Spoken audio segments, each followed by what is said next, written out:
Hey, welcome. We're just getting ready to live stream here. I believe we are actually. Hi, welcome. Um, I'm Paul Sugarman, and this is the Instant Shakespeare Company. And I just need to get us recording. This meeting is being recorded. Hi, this is the Instant Shakespeare Company, and today we're reading the tragedy of Richard III. Let's introduce ourselves, and people can say some of the roles they're playing. There are a lot of roles in this play, and so people may have to jump in if some things aren't taken. So let's start with Michael. See if your sound.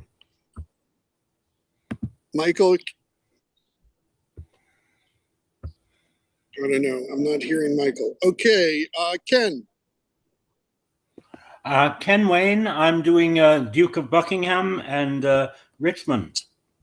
Okay, and Eleanor.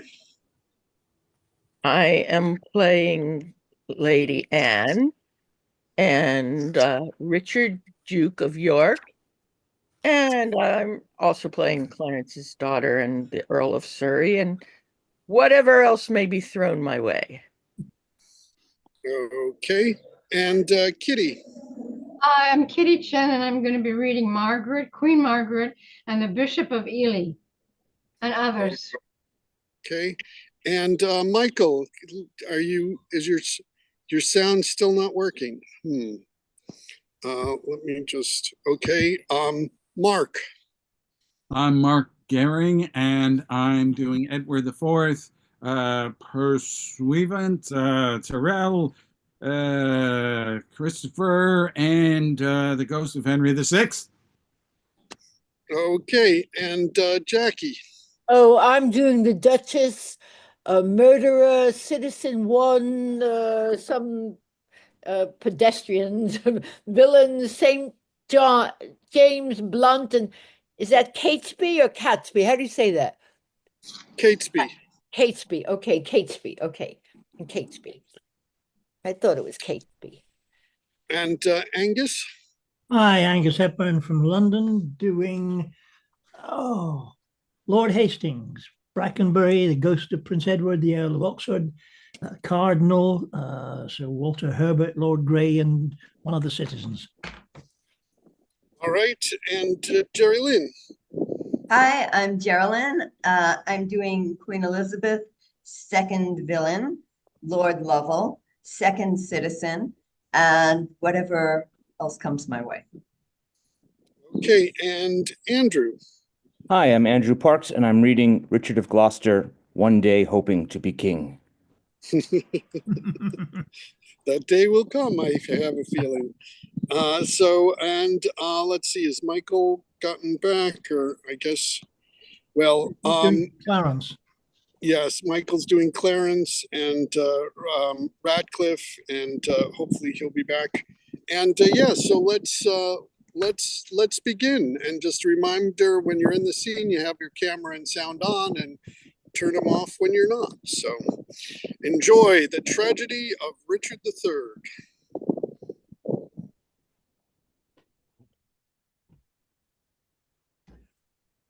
Okay. Oh, come on. Richard III, Act 1, Scene 1. Enter Richard, Duke of Gloucester, alone. Now is the winter of our discontent, made glorious by this sun of York, and all the clouds that lowered upon our house in the deep bosom of the ocean buried. Now are our brows bound with victorious wreaths, our bruised arms hung up for monuments, our stern alarums changed to merry meetings, our dreadful marches to delightful measures.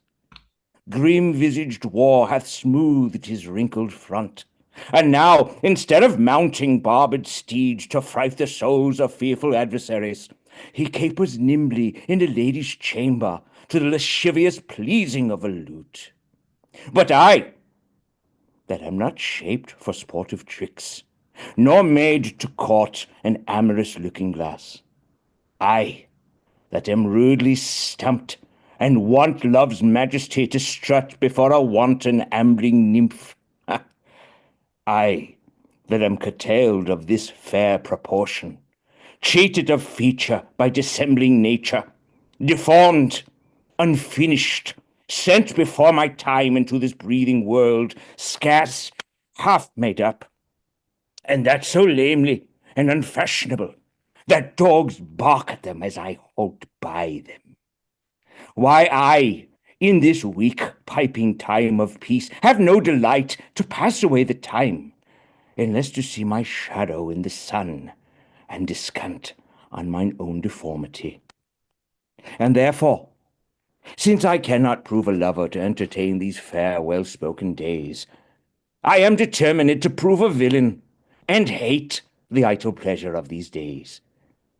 Plots have I laid, inductions dangerous, by drunken prophecies, libels, and dreams, to set my brother Clarence and the king in deadly hate, the one against the other. And if King Edward be as true and just as I am subtle, false, and treacherous, this day should Clarence closely be mewed up about a prophecy that says that G of Edward's heirs the murderer shall be. Dive thoughts down to thy soul. Here Clarence comes.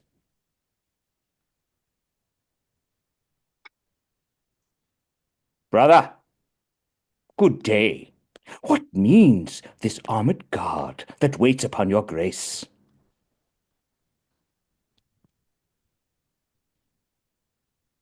His Majesty tendering my person's safety. Oh, Michael, you here? That was me.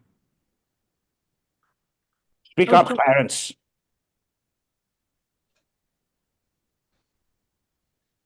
All right, let's go back. Enter Clarence and Brackenbury guarded. Brother, good day. What means this armed guard that waits upon your grace?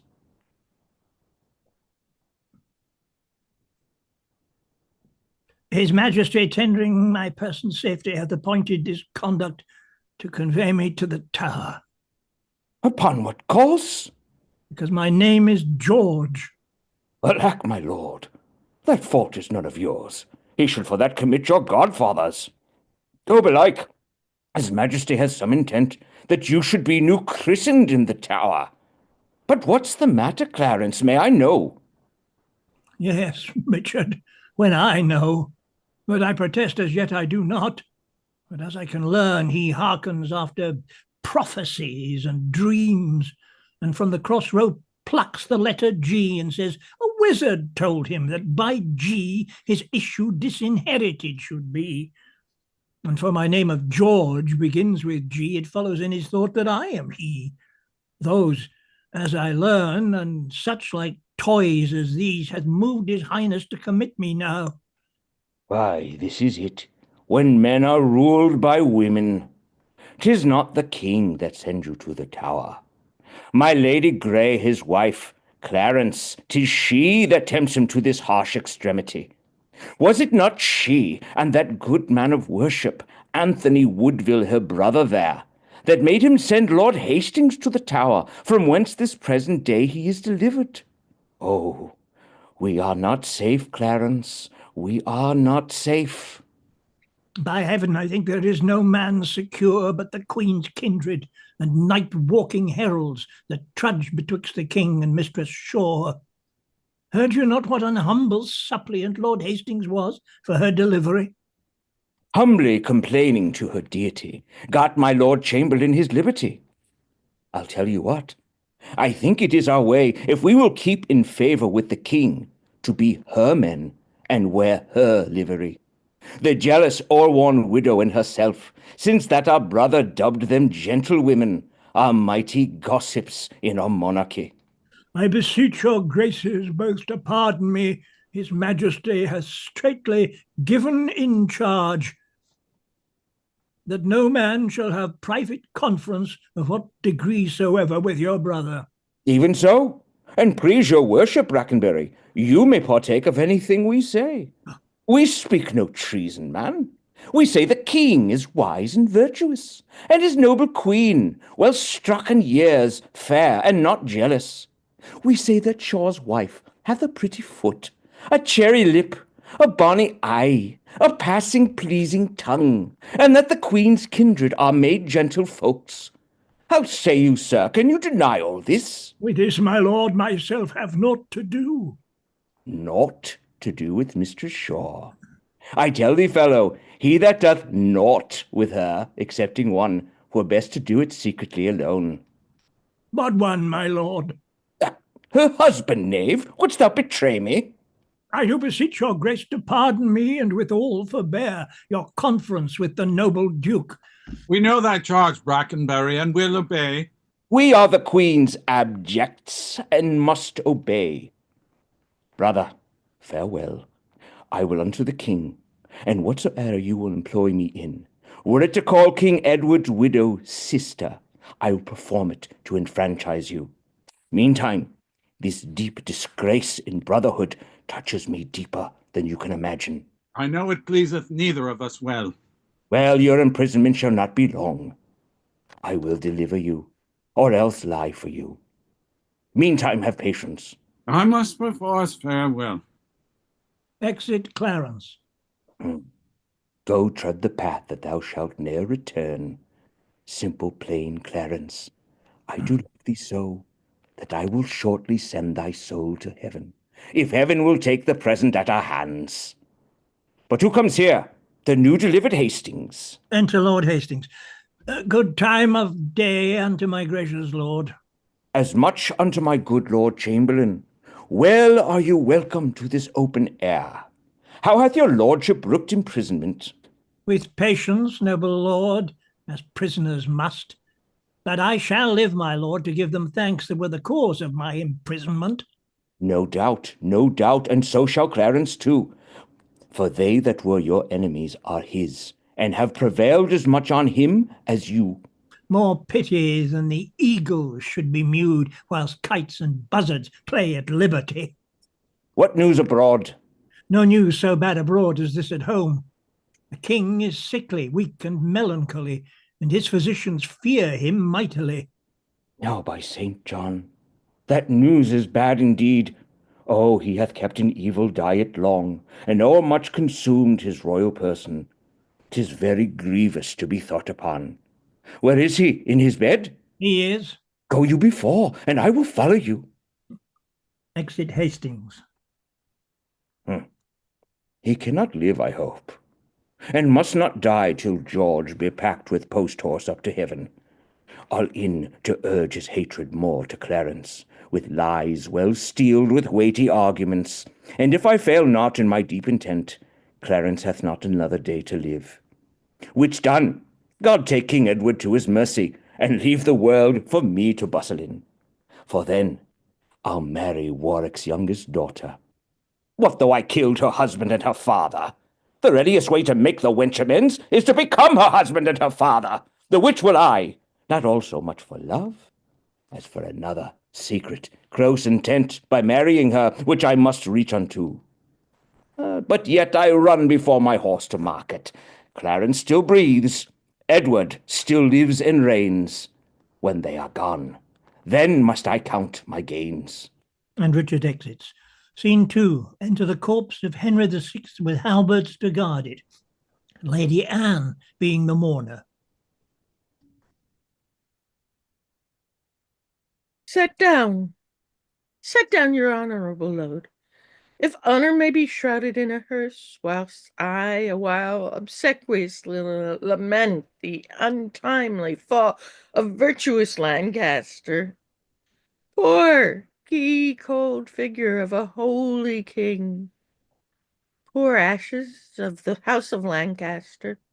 The bloodless remnant of that royal blood, be it lawful that I invocate that ghost to hear the lamentations of poor Anne, wife to thy Edward, to thy slaughtered son, stabbed by the self-same hand that made these wounds, lo, in these windows that let forth thy life.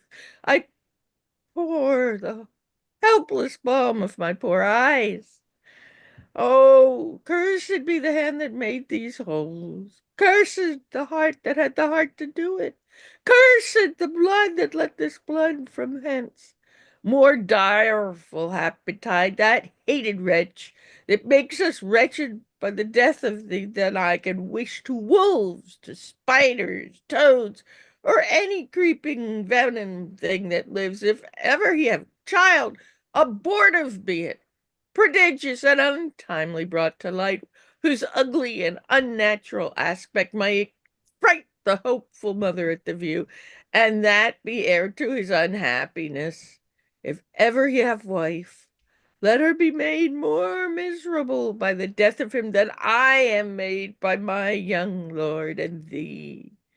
Come now towards Chertsey with your holy load, taken from Paul's to be interred there, and still as you are weary of this weight, rest you whilst I lament King Henry's course. Enter Richard, Duke of Gloucester. Stay you that bear the cross and set it down. What black magician conjures up this fiend to stop devoted charitable deeds? Villains, set down the corse, or by St. Paul, I'll make a corse of him that disobeys. My lord, stand back and let the coffin pass. Unmannered dog, standest thou when I command? Advance thy halberd higher than thy breast, or by St. Paul I'll strike thee to my foot, and spurn upon thee, beggar, for thy boldness. What do you tremble? Are you all afraid? Alas, I blame you not, for you are mortal, and mortal eyes cannot endure the devil. Avaunt thee, dreadful minister of hell! Thou hadst but power over his mortal body. His soul thou canst not have, therefore be gone. Sweet saint, for charity, be not so cursed. Foul devil, for God's sake, hence, and trouble us not, for thou hast made the happy earth thy hell, filled it with cursing cries and deep exclaims. If thou delight to view thy heinous deeds, behold this pattern of thy butcheries. O gentlemen, see dead Henry's wounds open their congealed mouths and bleed afresh. Blush, blush, thou lump of foul deformity, for 'tis thy presence that exhales this blood from cold and empty veins where no blood dwells. Thy deeds inhuman and unnatural provokes this deluge most unnatural. O God, which this blood makes, revenge his death. O earth, which this blood drinks, revenge his death. Either heaven with lightning strike the murderer dead, or earth gape wide open, and eat him quick as thou dost swallow up this good king's blood, which his hell-governed arm hath butchered. Lady, you know no rules of charity, which renders good for bad, blessings for curses. No, thou know'st nor law of God nor man. No beast so fierce but knows some touch of pity. But I know none, and therefore am no beast. Oh, wonderful when devils tell the truth. More wonderful when angels are so angry. Vouchsafe, divine perfection of a woman, of these supposed crimes, to give me leave by circumstance, but to acquit myself. Vouchsafe, diffused infection of man, of these known evils, but to give me leave by circumstance to curse thy cursed self. Fairer than tongue can name thee, let me have some patient leisure to excuse myself. Fuller than heart can think thee, thou canst make no excuse current, but to hang thyself.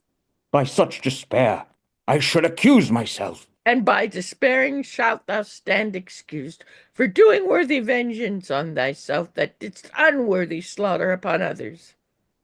Say that I slew them not? Then say they were not slain, but dead they are, and devilish slave by thee. I did not kill your husband. Then why, then he is alive. Nay, he is dead, and slain by Edward's hands. In thy foul throat thou liest.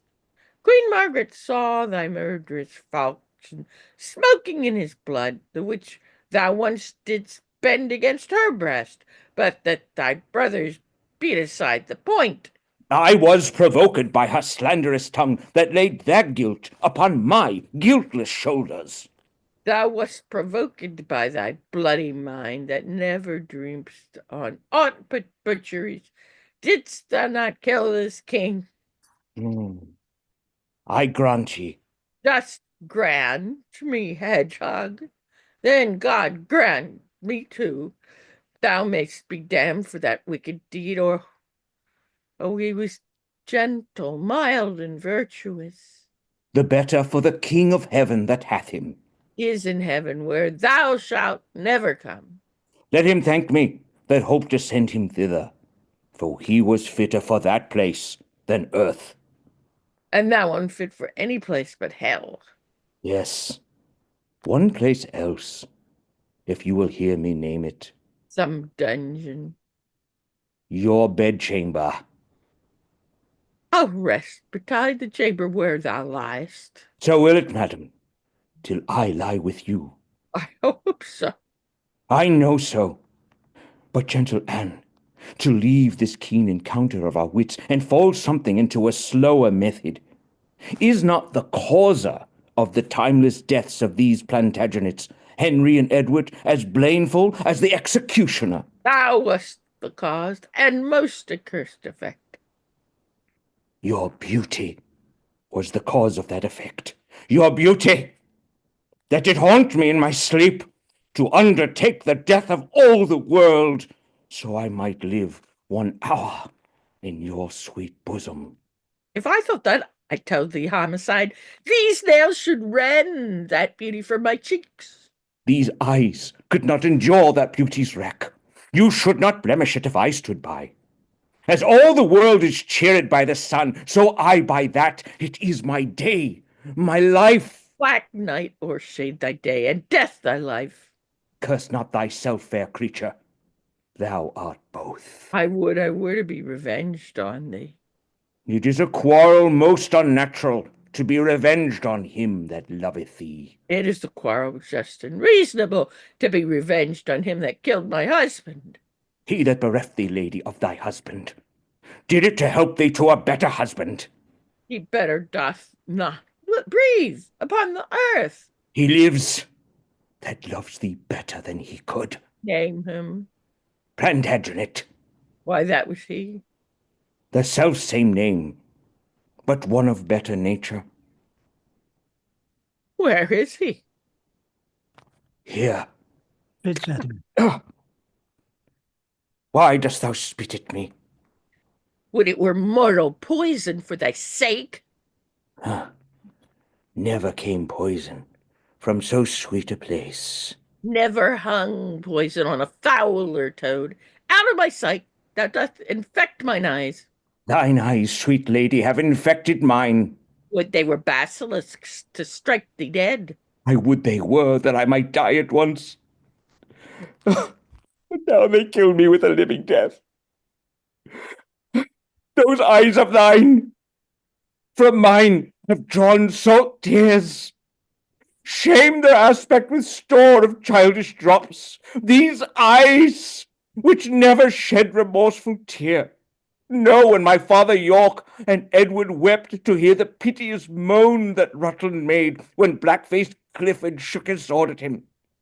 Nor when thy warlike father, like a child, told the sad story of my father's death, and 20 times made pause to sob and weep, that all the standers by had wet their cheeks like trees bedashed with rain. In that sad time my manly eyes did scorn an humble tear. And what these sorrows could not thence exhale, thy beauty hath, and made them blind with weeping. I never suit a friend, nor enemy. My tongue could never learn sweet smoothing word, but now thy beauty is proposed my fee. My proud heart sues, and prompts my tongue to speak. He looks scornfully at him. Teach not thy lips such scorn, for it was made for kissing, lady, not for such contempt. If thy revengeful heart cannot forgive, lo here, I lend thee this sharp-pointed sword, which if thou please to hide, in this true breast, and let the soul forth that adoreth thee. I lay it naked to the deadly stroke, and humbly beg that death upon my knee. He lays his breast open. She offers at him with his sword. Nay, do not pause. For I did kill King Henry, but 'twas thy beauty that provoked me. Nay, now dispatch! 'Twas I that stabbed young Edward, but 'twas thy heavenly face that set me on. She drops the sword. Take up the sword again, or take up me. Arise, dissembler. Though I wish thy death, I will not be thy executioner. Then bid me kill myself, and I will do it. I have already. That was in thy rage. Speak it again, and even with the word, this hand, which for thy love did kill thy love, shall for thy love kill a far truer love. To both their deaths shalt thou be accessory. I wish I knew thy heart. 'Tis figured in thy tongue. I fear me both are false. And never man was true. Well, put up your sword. Say then, the peace is made. Thou shalt know hereafter. But shall I live in hope? Oh, man, I hope to live so. Vouchsafe to wear this ring. Ah, look how my ring encompasseth thy finger. Even so thy breast encloseth my poor heart. Wear both of them, for both of them are thine, and if thy poor devoted servant may beg one favour at thy gracious hand, thou dost confirm his happiness forever. What is it? That it may please you leave these sad designs to him that hath most cause to be a mourner, and presently repair to Crosby House, where, after I have solemnly interred at Chertsey Monastery this noble king, and wet his grave with my repentant tears, I will with all expedient duty see you. For divers unknown reasons, I beseech you, grant me this boon. With all my heart. And much it joys me, too, to see you are become so penitent. Trestle and Berkeley, go along with me. Bid me farewell. It is more than you deserve, but since you teach me how to flatter you, imagine I have said farewell already.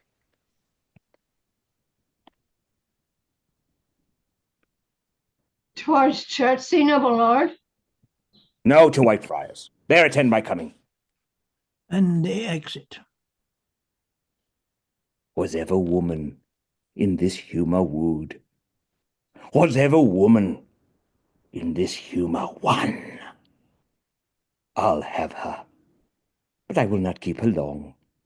What, I that killed her husband and his father, to take her in her heart's extremest hate, with curses in her mouth, tears in her eyes, the bleeding witness of my hatred by, having God, her conscience, and these bars against me, and I, no friends to back my suit withal, but the plain devil and dissembling looks, and yet to win her, all the world and nothing.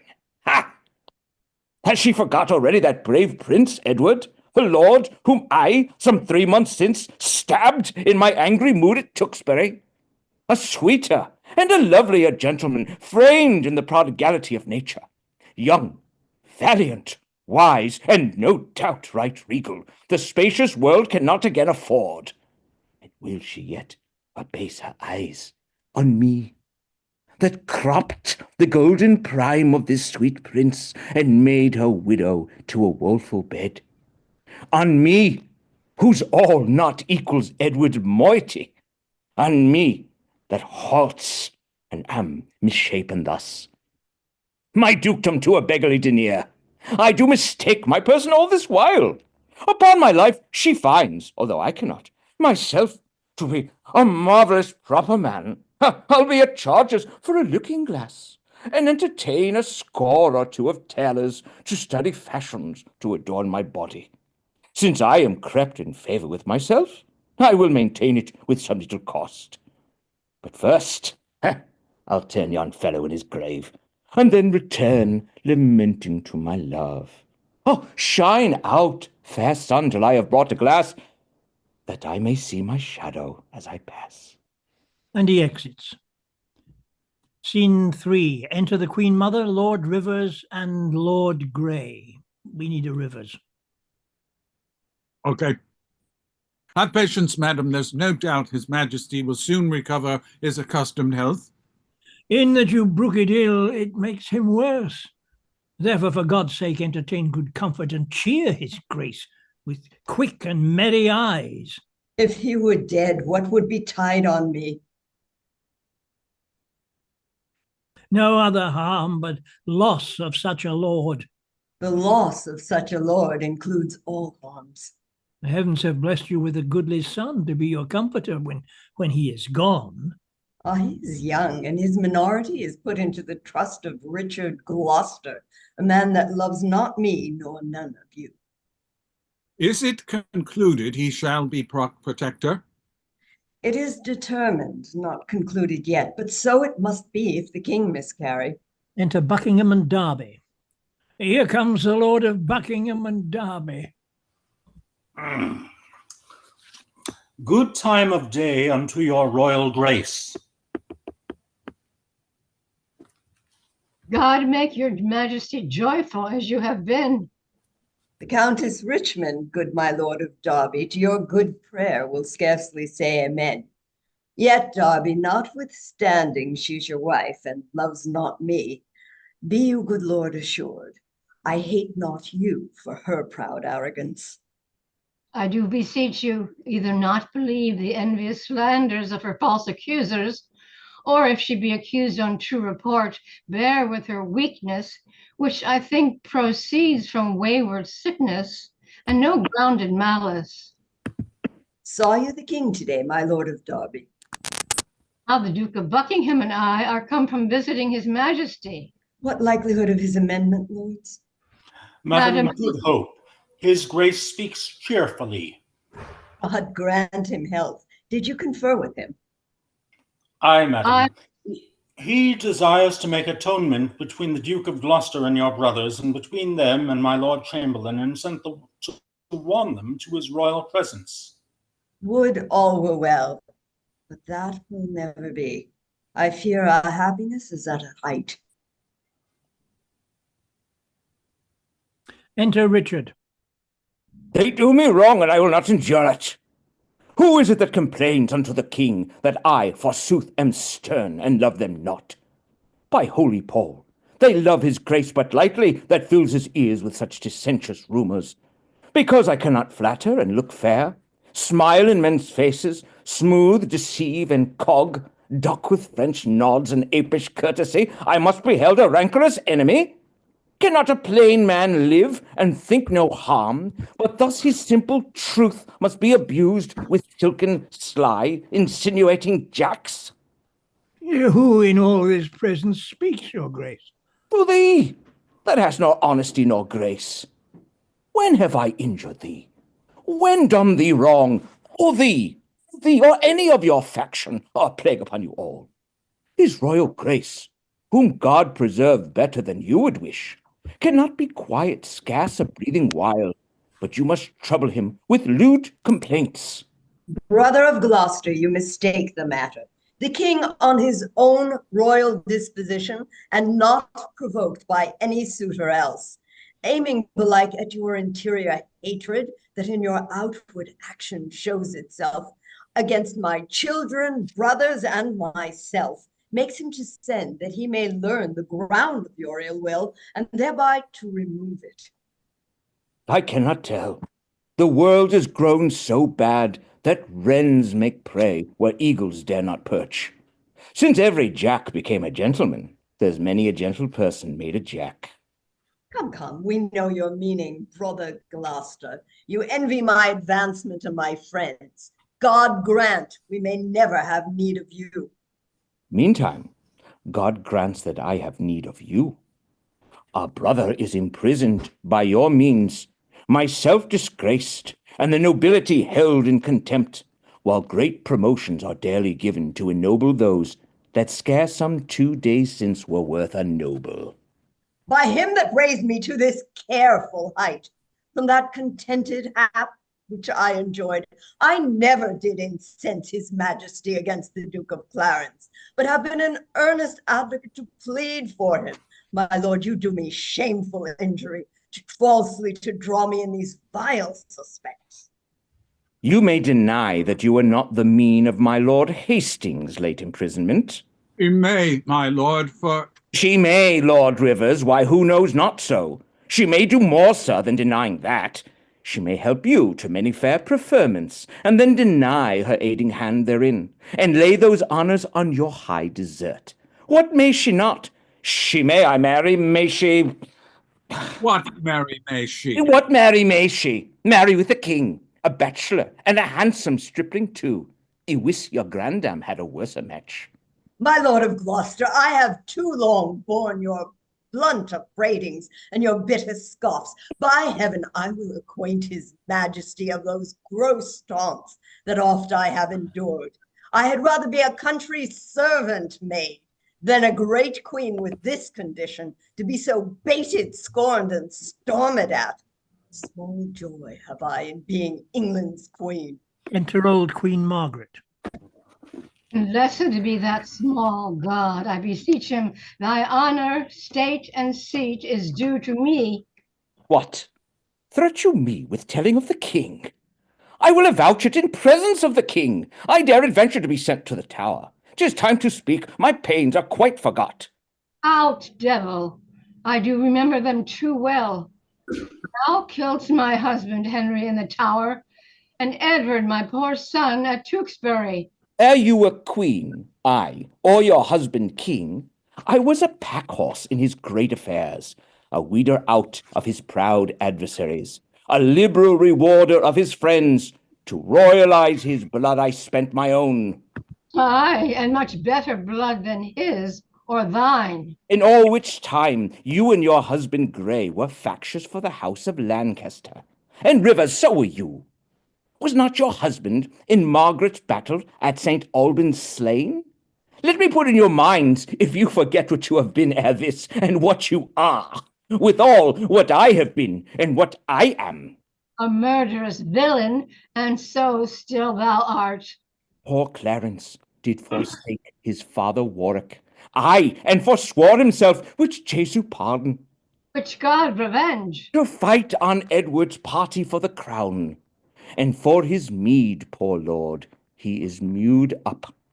I would to God my heart were flint like Edward's, or Edward's soft and pitiful like mine. I am too childish foolish for this world. Oh, hie thee to hell for shame, and leave this world, thou cacodemon. There thy kingdom is. My lord of Gloucester, in those busy days, which here you urge, to prove us enemies, we followed then our lord, our sovereign king. So should we you, if you should be our king? If I should be, I had rather be a peddler. Far be it from my heart the thought whereof. As little joy, my lord, as you suppose you should enjoy, were you this country's king. As little joy you may suppose in me that I enjoy being the queen thereof. A little joy enjoys the queen thereof, for I am she, and altogether joyless. I can no longer hold me patient. Hear me, you wrangling pirates that fall out in sharing that which you have filled from me. Which of you trembles not that looks on me? If not that I am queen, you bow like subjects. Yet that by you disposed, you quake like rebels. Ah, gentle villain, do not turn away. How, wrinkled witch, what makest thou in my sight? But repetition of what thou hast marred, that will I make before I let you go. Wert thou not banished on pain of death? I was, but I do find more pain in banishment than death can yield me here by my abode. A husband and a son thou owest to me, and thou a kingdom, all of you allegiance.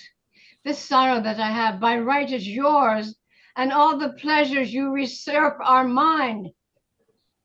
The curse my noble father laid on thee when thou didst crown his warlike brows with paper, and with thy scorns drewest rivers from his eyes, then to dry them gavest the Duke a clout steeped in the faultless blood of pretty Rutland. His curses, then, from bitterness of soul denounced against thee, and are all fallen upon thee, and God, not we, hath plagued the bloody deed. So just is God to right the innocent. Oh, 'twas the foulest deed to slay that babe, and the most merciless that e'er was heard of. Tyrants themselves wept when it was reported. No man but prophesied revenge for it. Northumberland, then present, wept to see it. What? Were you snarling all before I came, ready to catch each other by the throat and turn you all your hatred now on me? Did York's dread curse prevail so much with heaven that Henry's death, my lovely Edward's death, their kingdom's loss, my woeful banishment should all but answer for that peevish brat? Can curses pierce the clouds and enter heaven? Why then give away dull clouds to my quick curses? Not by war, by surfeit die your king, as ours by murder to make him a king. Edward, thy son, that now is Prince of Wales, for Edward, our son, that was Prince of Wales, die in his youth by like untimely violence. Thyself a queen, for me that was a queen, outlive thy glory like my wretched self. Long mayst thou live to wail thy children's death, and see another, as I see thee now, decked in thy rights as thou art stalled in mine. Long die thy happy days before thy death, and after many lengthened hours of grief, die neither mother, wife, nor England's queen. Rivers and Dorset, you were standers by, and so was thou, Lord Hastings, when my son was stabbed with bloody daggers. God, I pray him that none of you may live his natural age, but by some unlooked accident cut off. Have done thy charm, thou hateful withered hag. And leave out thee? Ha! Stay, dog, for you shall hear me. If heaven have any grievous plague in store, exceeding those that I can wish upon thee, oh, let them keep it till thy sins be ripe, and then hurl down their indignation on thee, the troubler of the poor world's peace. The worm of conscience still begnaw thy soul.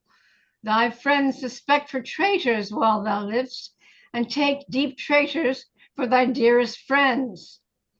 No sleep close up that deadly eye of thine, unless it be while some tormenting dream affrights thee with a hell of ugly devils.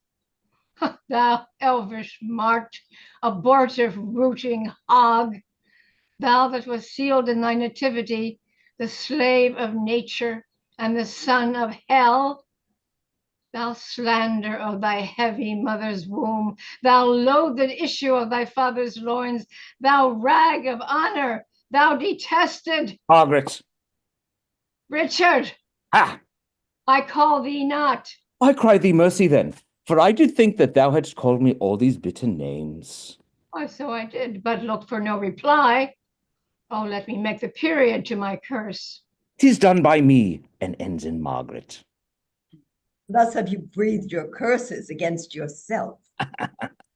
Poor painted queen, vain flourish of my fortune, why strewest thou sugar on that bottled spider, whose deadly web ensnareth thee about? Fool, fool, thou west a knife to kill thyself. The day will come that thou shalt wish for me to help thee curse this poisonous bunch-backed toad. False boding woman, end thy frantic curse, lest to thy harm thou move our patience. Foul shame upon you, You have all moved mine. Were you well served, you would be taught your duty. To serve me well, you all should do me duty. Teach me to be your queen, and you my subjects. Oh, serve me well, and teach yourselves that duty. Dispute not with her, she is lunatic. Oh, peace, Master Marquess. You are malapert. Your fire new stamp of honor is scarce current. Oh, that your young nobility could judge that 'twere to lose it and be miserable. They that stand high have many blasts to shake them, and if they fall, they dash themselves to pieces. Good counsel, Mary. Learn it, Marquess. It touches you, my lord, as much as me. Aye, and much more. But I was born so high. Our eyrie buildeth in the cedar's top, and dallies with the wind, and scorns the sun.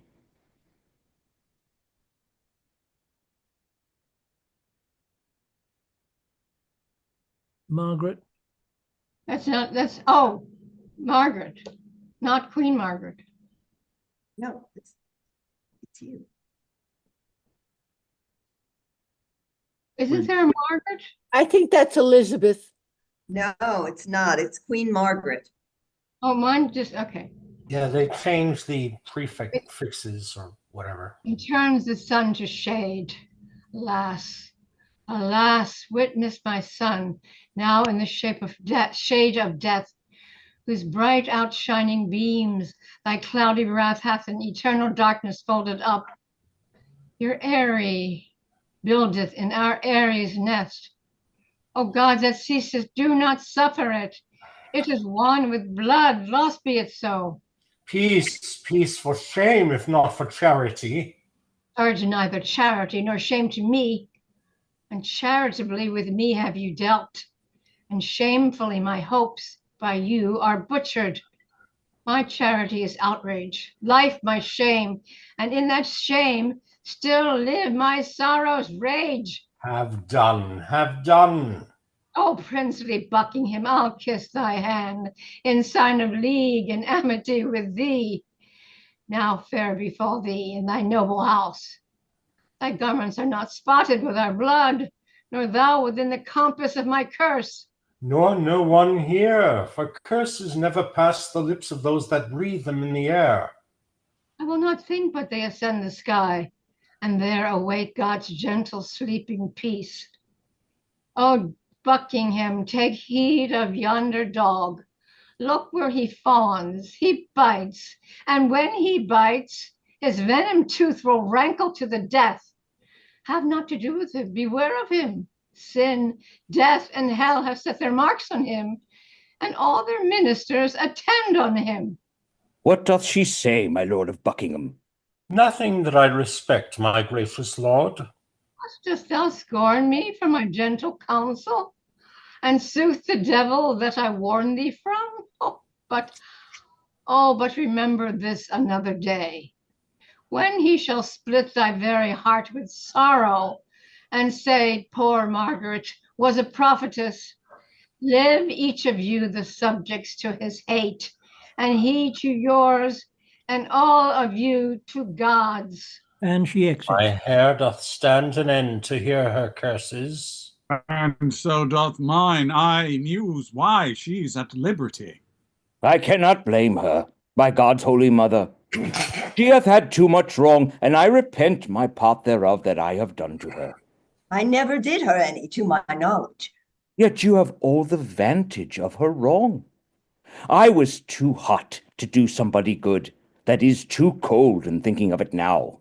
Marry, as for Clarence, he is well repaid. He is franked up to fatting for his pains. God pardon them that are the cause thereof. A virtuous and a Christian-like conclusion to pray for them that have done scathe to us. So do I ever, being well advised. Richard speaks to himself. But had I cursed now, I had cursed myself. Catesby enters. Madam, his majesty doth call for you and for your grace, and yours, my gracious lord. Catesby, I come. Lords, will you go with me? We wait upon your grace. And they exit, leaving Richard alone. I do the wrong, and first begin to brawl. The secret mischiefs that I set approach, I lay unto the grievous charge of others. Clarence, who indeed I have cast in darkness, I do beweep to many simple goals, namely to Derby, Hastings, Buckingham, and tell them 'tis the Queen and her allies that stir the king against the Duke my brother. Now they believe it, and withal wet me to be revenged on Rivers, Dorset, Grey. But then I sigh, and with a piece of scripture tell them that God bids us do good for evil. And thus I clothe my naked villainy with odd old ends, stolen forth of holy writ, and seem a saint when most I play the devil. 2 murderers enter. But soft, here come my executioners. How now, my hearty stout resolved mates? Are you now going to dispatch this thing? We are, my lord, and come to have the warrant that we may be admitted where he is. Ah, well thought upon. Here it is. When you have done, repair to Crosby Place. But, sirs, be sudden in the execution, withal obdurate. Do not hear him plead, for Clarence is well spoken, and perhaps may move your hearts to pity if you mark him. Tut, my lord, we will not stand to pray. Talkers are no good doers, be assured. We go to use our hands and not our tongues. Your eyes drop millstones when fools' eyes fall tears. I like you, lads. About your business straight. Go, dispatch. We will, my noble lord. Scene 4. Enter Clarence and the keeper. Why looks your grace so heavily today?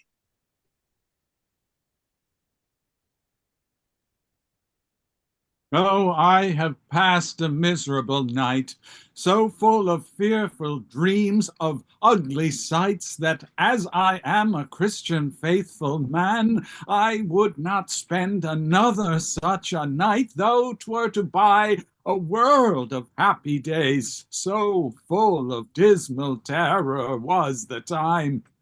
What was your dream, my lord? I pray you tell me.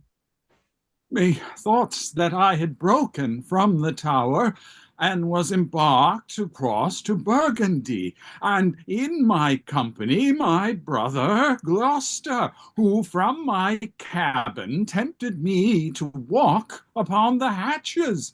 There we looked toward England and cried and cited up 1,000 heavy times during the wars of York and Lancaster that had befallen us. As we paced along upon the giddy footing of the hatches, methought that Gloucester stumbled, and in falling struck me that thought to stay him overboard into the tumbling billows of the main. O Lord, methought what pain it was to drown, that dreadful noise of water in mine ears, what sights of ugly death within mine eyes. Methoughts I saw 1,000 fearful racks, 1,000 men that fishes gnawed upon, wedges of gold, great anchors, heaps of pearl, inestimable stones, unvalued jewels, all scattered in the bottom of the sea. Some lay in dead men's skulls, and in the holes where eyes did once inhabit, there were crept, as 'twere in scorn of eyes, reflecting gems that wooed the slimy bottom of the deep, and mocked the dead bones that lay scattered by. Had you such leisure in the time of death to gaze upon these secrets of the deep? Methought I had, and often did I strive to yield the ghost, but still the envious flood stopped in my soul and would not let it forth to find the empty, vast, and wandering air, but smothered it within my panting bulk, who almost burst to belch it into the sea. Wait you not in this sore agony? No, no, my dream was lengthened after life. Oh, then began the tempest to my soul. I passed, methought, the melancholy flood with that sour ferryman which poets write of unto the kingdom of perpetual night.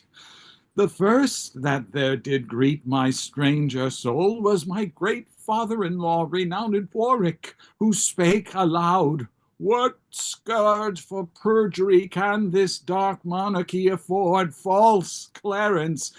And so he vanished. Then came wandering by a shadow like an angel with bright hair dabbled in blood, and he shrieked out aloud, "Clarence is come, false, fleeting, perjured Clarence, that stabbed me in the field by Tewkesbury. Seize on him, furies, take him unto torment."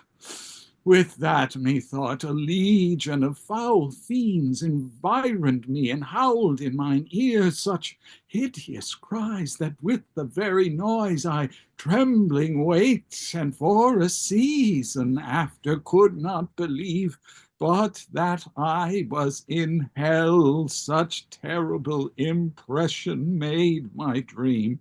No marvel, Lord, though it affrighted you, I am afraid methinks to hear you tell of it.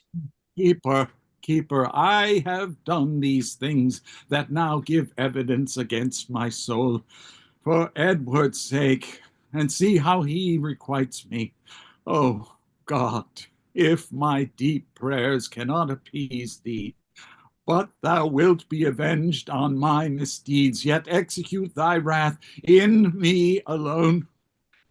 Oh, spare my guiltless wife and my poor children. Keeper, I prithee, sit by me a while. My soul is heavy, and I fain would sleep. I will, my lord. God give your grace good rest. Enter Brackenbury, the lieutenant.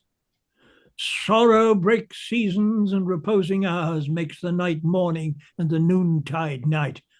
Princes have but their titles for their glories, an outward honour for an inward toil, and for unfelt imaginations they often feel a world of restless cares, so that between their titles and low name there's nothing differs but the outward fame. Enter two murderers. Who's here? What wouldst thou, fellow, and how camest thou hither? You are two. Yes, but it's first murder again. No, it's two. Oh, okay. I would speak with Clarence and came hither on my legs. What, so brief? 'Tis Tis better, sir, than to be tedious. Let him see our commission and talk no more. He reads, I am in this commanded to deliver the noble Duke Clarence to your hands. I will not reason what is meant thereby, because I will be guiltless from the meaning. There lies the Duke asleep, and there the keys. Now to the king, and signify to him that I have thus resigned to you my charge. You met, sir, 'tis a point of wisdom. Fare you well. What, shall I stab him as he sleeps? No, he'll say 'twas done cowardly when he wakes. Why, he shall never wake until the great judgment day. Well, then he'll say we stabbed him sleeping. Why, then he'll say, the urging of that word, judgment, hath bred a kind of remorse in me. Well, art thou afraid? Not to kill him, having a warrant, to be damned for killing him, from which no warrant can defend me. I thought thou hadst been resolute. So I am, to let him live. I'll back to the Duke of Gloucester and tell him so. No, I prithee stay a little. I hope this passionate humor of mine will change. It was wont to hold but while one tells 20. How dost thou feel thyself now? Faith, some certain dregs of conscience are yet within me. Remember our reward when the deed's done. Zoons, he dies. I had forgot the reward. Where's their conscience now? In the Duke of Gloucester's purse. When he opens his purse to give us our reward, our conscience flies out. It's no matter, let it go. There's few or none will entertain it. What if it come to thee again? I'll not meddle with it. It makes a man a coward. A man cannot steal, but it accuseth him. A man cannot swear, but it checks him. A man cannot lie with his neighbor's wife, but it did not detect him. 'Tis a blushing, shamefaced spirit that mutinies in a man's bosom. It fills a man full of obstacles. It made me once restore a purse of gold that by chance I found. It beggars any man that keeps it. It is turned out of towns and cities for a dangerous thing, and every man that means to live well endeavors to trust to himself and live without it. 'Tis even now at my elbow, persuading me not to kill the Duke. Take the devil in thy mind, and believe him not. He would insinuate with thee, but to make thee sigh. I am strong-framed. He cannot prevail with me. Spoke like a tall man that respects thy reputation. Come, shall we fall to work? Take him on the costard with the hilts of thy sword, and then throw him into the mouth me butt in the next room. Oh, excellent device, and make a sop of him. Soft he wakes. Strike. No, we'll reason with him. Where art thou, keeper? Give me a cup of wine. Oh, you shall have wine enough, my lord, anon. In God's name, what art thou? A man, as you are. What not, as I am royal. No, you, as we are, loyal. Thy voice is thunder, but thy looks are humble. My voice is now the king's, my looks my own. How darkly and how deadly dost thou speak? Your eyes do menace me. Why look you pale? Who sent you hither? Wherefore do you come? To murder me? Aye. You scarcely have the hearts to tell me so, and therefore cannot have the hearts to do it. Wherein, my friends, have I offended you? Offended us, you have none but the king. I shall be reconciled to him again. Never, my lord, therefore prepare to die.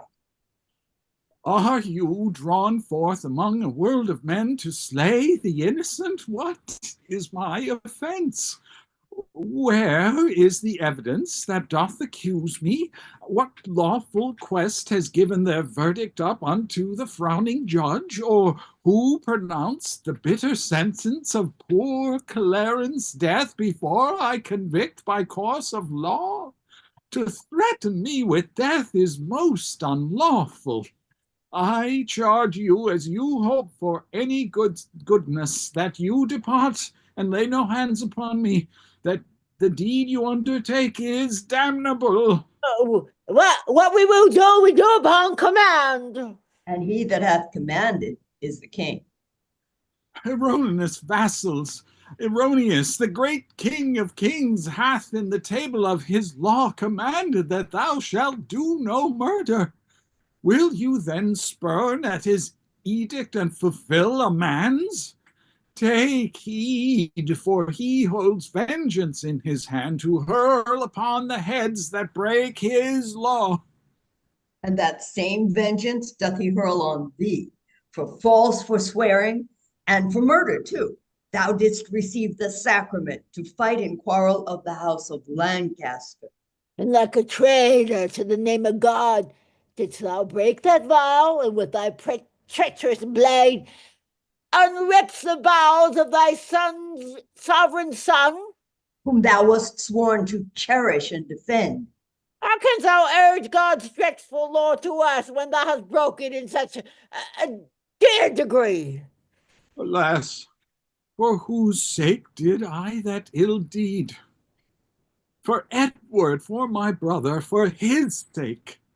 He sends you not to murder me for this, for in that sin he he is as deep as I. If God will be avenged for the deed, oh, know you yet he doth it publicly. Take not the quarrel from his powerful arm. He needs no indirect or lawless course to cut off those that have offended him. Who made thee then a bloody minister, when gallant springling brave Plantagenet, that priestly novice, was struck dead by thee? My brother's love, the devil, and my rage. Thy brother's love, our duty, and thy faults provoke us hither now to slaughter thee. If you do love my brother, hate not me.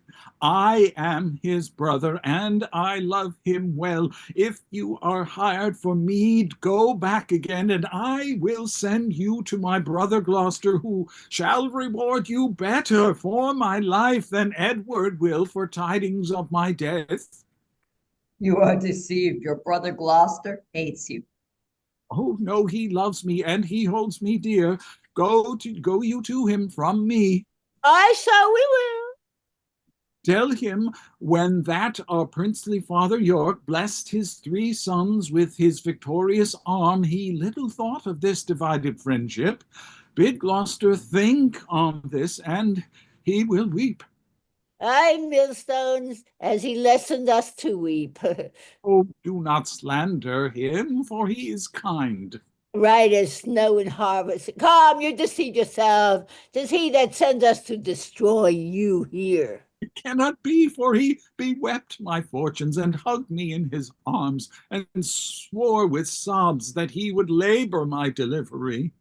Well, so he doth when he delivers you from this earth to the joys of heaven.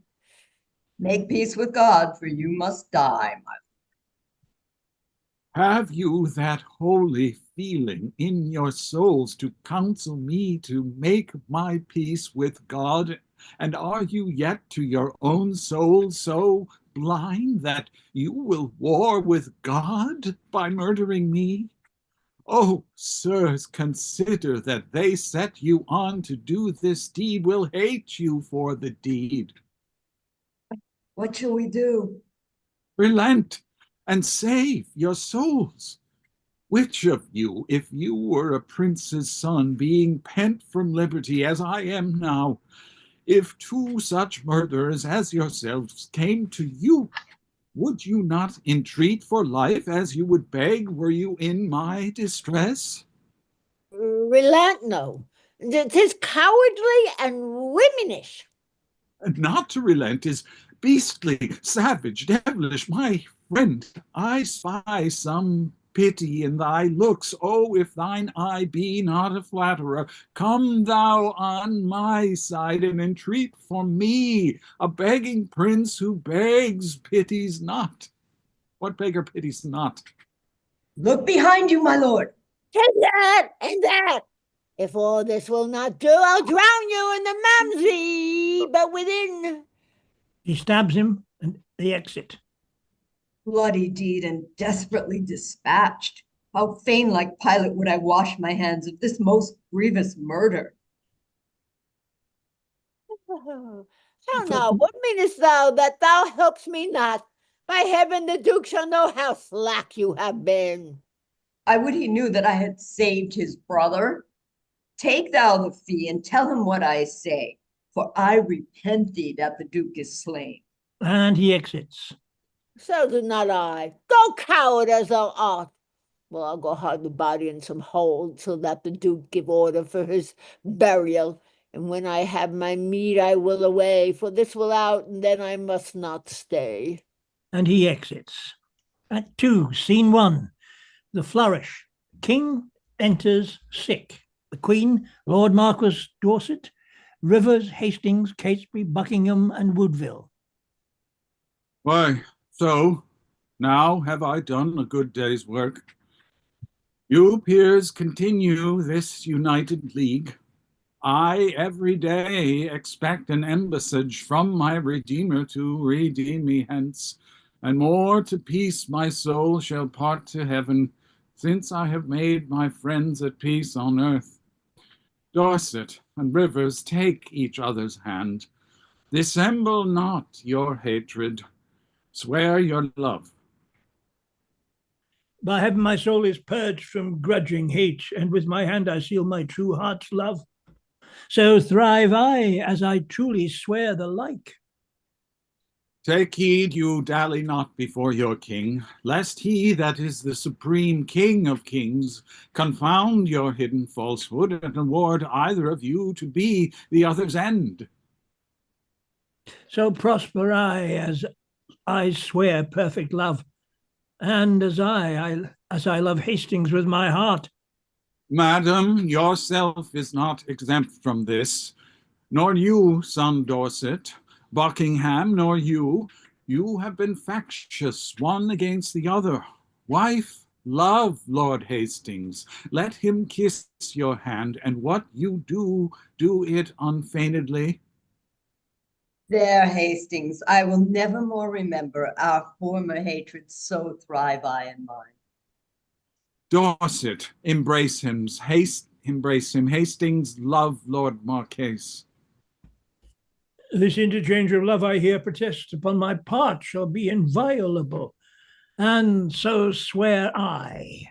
Now, princely Buckingham, seal thou this league with thy embracements to my wife's allies, and make me happy in your unity. Whenever Buckingham doth turn his hate upon your grace, but with all duteous love doth cherish you and yours, God punish me with hate in those where I expect most love. When I have most need to employ a friend, and most assured that he is a friend, deep, hollow, treacherous, and full of guile be he unto me. This do I beg of heaven when I am cold in love to you or yours. And they embrace. A pleasing cordial, princely Buckingham, is this thy vow unto my sickly heart? There wanteth now our brother Gloucester here to make the blessed period of this peace. And in good time here comes Sir Richard Ratcliffe and the Duke. Enter Ratcliffe and Gloucester. Good morrow to my sovereign king and queen and princely peers. A happy time of day. Happy indeed, as we have spent the day. Gloucester, we have done deeds of charity, made peace of enmity, fair love of hate, between these swelling wrong insensate peers. A blessed labour, my most sovereign lord. Among this princely heap, if any here by false intelligence or wrong surmise hold me a foe, if I unwillingly or in my rage have aught committed that is hardly borne to any in this presence, I desire to reconcile me to his friendly peace. 'Tis death to me to be at enmity. I hate it, and desire all good men's love. First, madam, I entreat peace of you, which I will purchase with my duteous service. Of you, my noble cousin Buckingham, if ever any grudge were lodged between us. Of you, Lord Rivers, and of Dorset, that all without desert have frowned on me. Of you, Lord Woodville, and Lord Scales, of you. Dukes, earls, lords, gentlemen, indeed of all. I do not know that Englishman alive with whom my soul is any jot at odds more than the infant that is born tonight. I thank my God for my humility. Holy day shall this be kept hereafter. I would to God all strifes were well compounded. My sovereign lord, I do beseech your highness to take our brother Clarence to your grace. Why, madam, have I offered love for this? To be so flouted in this royal presence? Who knows not that the gentle duke is dead? You do him injury to scorn his course. Who knows not he is dead? Who knows he is? Oh, seeing heaven, what world is this? Look I so pale, Lord Dorset, as the rest? Ay, my good lord, and no man in the presence but his red colour hath forsook his cheeks. Is Clarence dead? The order was reversed. But he, poor man, by your first order died, and that a winged Mercury did bear. Some tardy cripple bare the countermand, that came too lag to see him buried. God grant that some less noble and less loyal, nearer in bloody thoughts and not in blood, deserve not worse than wretched Clarence did, and yet go current from suspicion. Enter the Earl of Derby. Upon my sovereign for my service done. I prithee peace, my soul is full of sorrow. I will not rise unless your highness hear me. Then say at once what it is thou requests. The forfeits, sovereign, of my servant's life, who slay today a riotous gentleman, lately attendant on the Duke of Norfolk. Have I a tongue to doom my brother's death? And shall that tongue give pardon to a slave? My brother killed no man, his fault was thought, and yet his punishment was bitter death. Who sued to me for him? Who in my wrath kneeled and my feet and bid me be advised? Who spoke of brotherhood? Who spoke of love? Who told me how the poor soul did forsake the mighty Warwick and did fight for me? Who told me in the field at Tewkesbury when Oxford had me down, he rescued me and said, "Dear brother, live and be a king"? Who told me when we both lay in the field frozen almost to death, how he did lap me even in his garments and did give himself all thin and naked to the numb cold night? All this from my remembrance, brutish wrath sinfully plucked, and not a man of you had so much grace to put it in my mind. But when your carters or your waiting vassals have done a drunken slaughter and defaced the precious image of our dear Redeemer, you straight are on your knees for pardon, and I unjustly too must grant it you. But for my brother, not a man would speak, nor I, ungracious, speak unto myself for him, poor soul. The proudest of you all hath been beholding to him in his life, yet none of you would once beg for his life. Oh, God, I fear thy justice will take hold on me and you and mine and yours for this. Come, Hastings, help me to my closet. Ah, poor Clarence. And several of them exit with the king and queen. This is the fruit of rashness. Mocked you not how that the guilty kindred of the queen looked pale when they did hear of Clarence's death? Oh, they did urge it still unto the king. God will revenge it. Come, lords, will you go to comfort Edward with our company?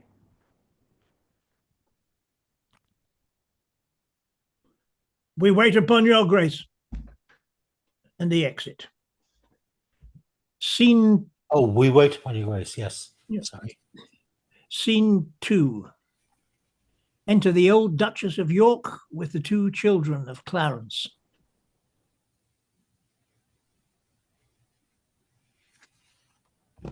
Who's young? That was one of Okay. Jennifer's. Okay. Good grandma, tell us, is our father dead? No, boy. Why do you weep so oft, and beat your breast, and cry, "Oh, Clarence, my unhappy son"? Why do you look on us and shake your head and call us orphans, wretches, castaways, if that our noble father were alive? My pretty cousins, you mistake me both. I do lament the sickness of the king.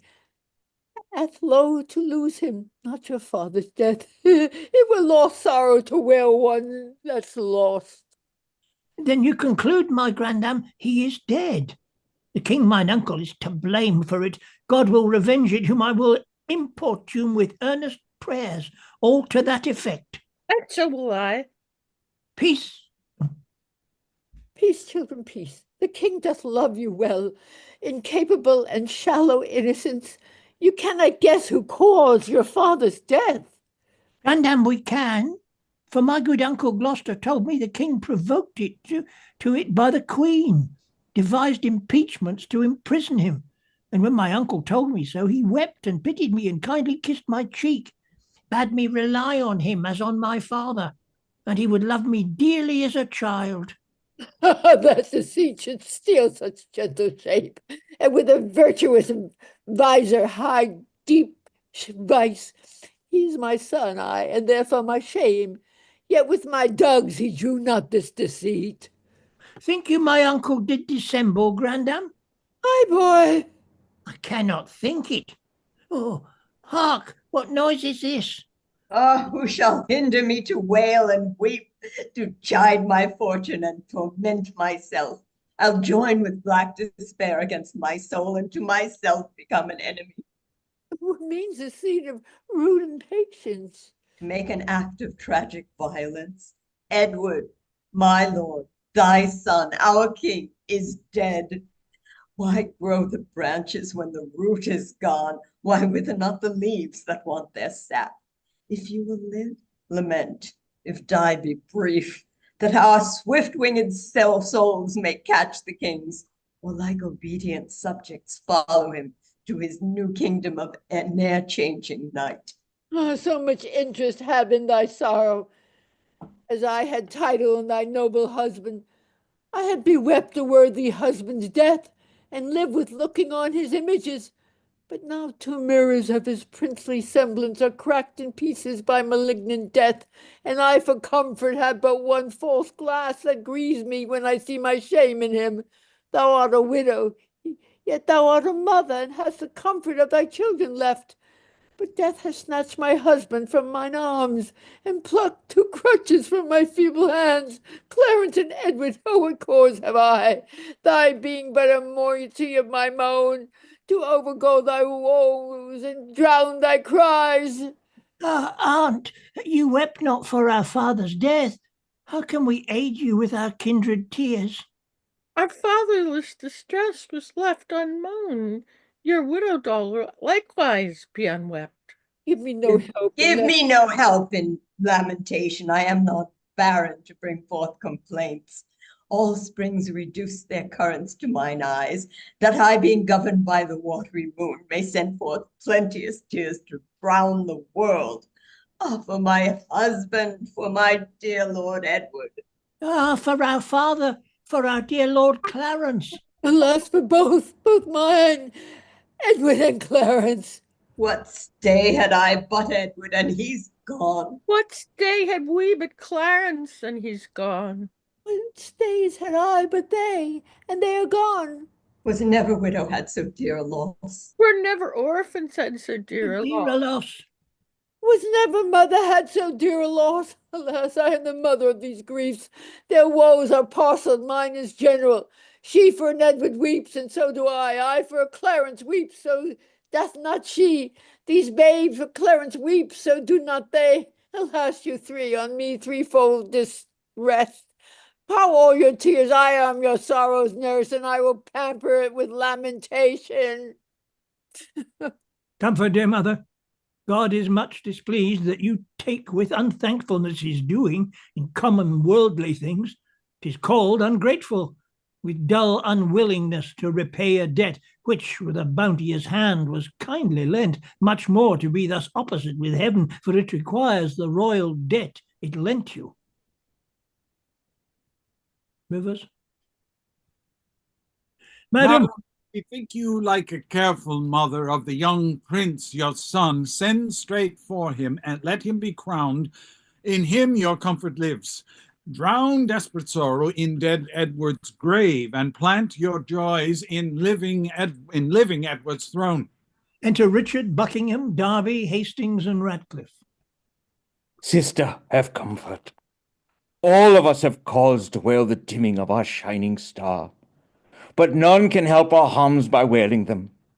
Madam, My mother, I do cry you mercy. I did not see your grace. Humbly on my knee, I crave your blessing.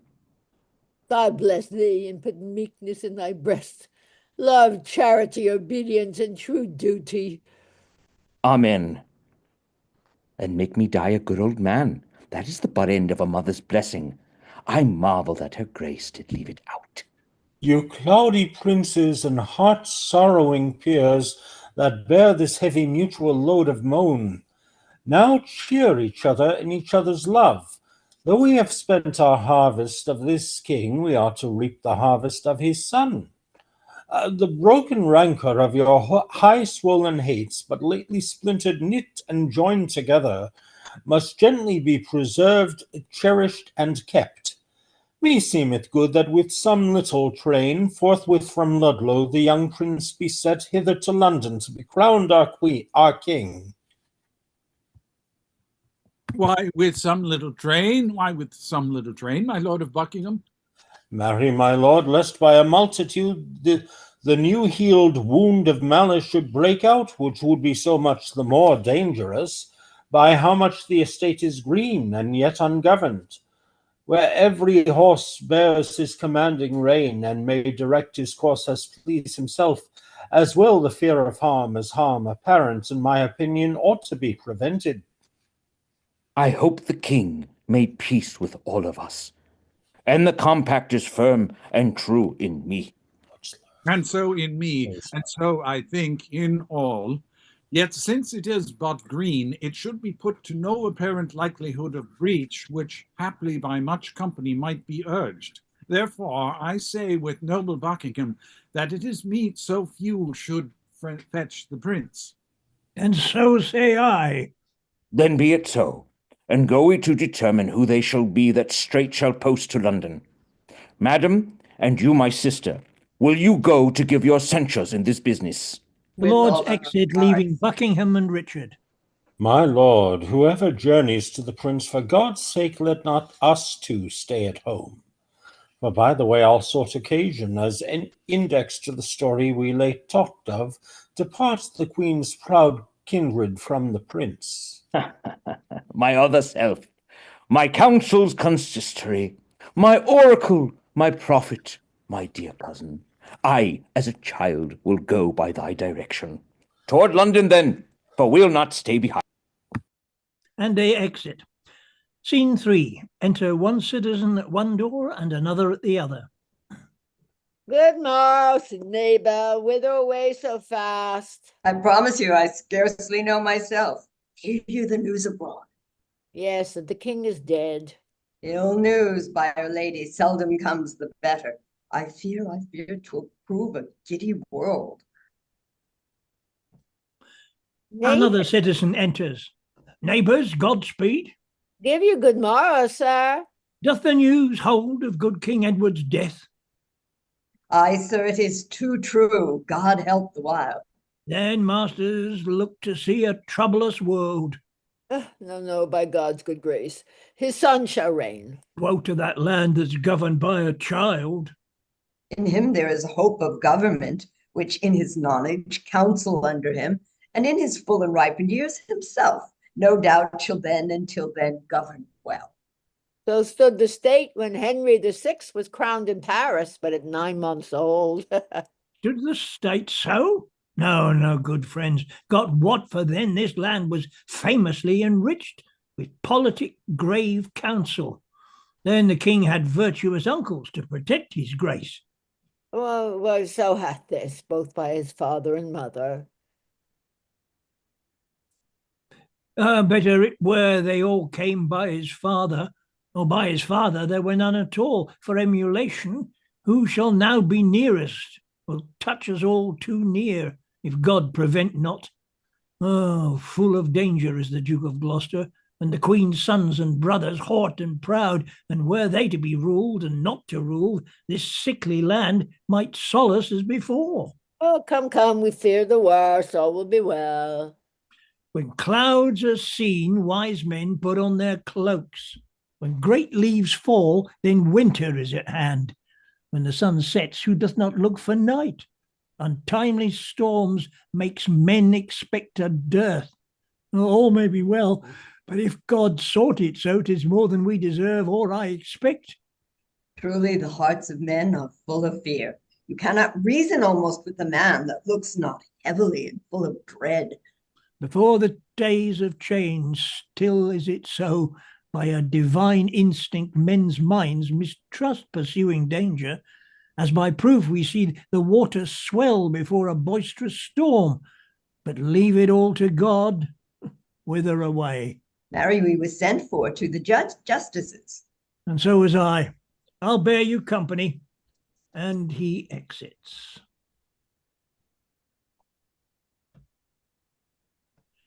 Scene 4. Enter the Archbishop, young York, the Queen, and the Duchess.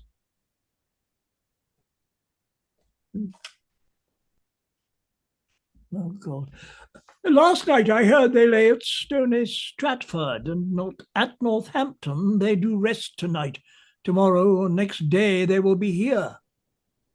I long with all my heart to see the prince. I hope he is much grown since last I saw him. But I hear no. They say my son of York has almost overtaken him in his growth. Ay, mother, but I would not have it so. Why, my good cousin, it is good to grow. Grandam, one night as we did sit at supper, my uncle Rivers talked how I did grow more than my brother. Ay, quote my uncle Gloucester, small herbs have grace, great weeds do grow apace. And since methinks I would not grow so fast, because sweet flowers are slow and weeds make haste. Good faith, the saying did not hold, and him that did object the same to thee. He was the wretchedest thing when he was young, so long a-growing and so leisurely, that if his rule were true, he should be gracious. And so no doubt he is, my gracious madam. I hope he is, but yet let mothers doubt. Now, by my troth, if I had been remembered, I could have given my uncle's grace a flout to touch his growth nearer than he touched mine. Oh, how my young York, I prithee let me hear it. Marry, they say my uncle grew so fast that he could gnaw a crust at 2 hours old. 'Twas full 2 years ere I could get a tooth. Grandam, that this would have been a biting jest. I prithee, pretty York, who told thee this? Grandam, his nurse. His nurse, well, she was dead ere you was born. If Pronacci, I cannot tell who told me. Parlous boy. Parlous boy, go to, you are too shrewd. Oh, good madam, be not angry with the child. Pitchers have ears. Enter a messenger. Here comes a messenger. What news? Such news, my lord, as grieves me to report. How doth the prince? Well, madam, and in health.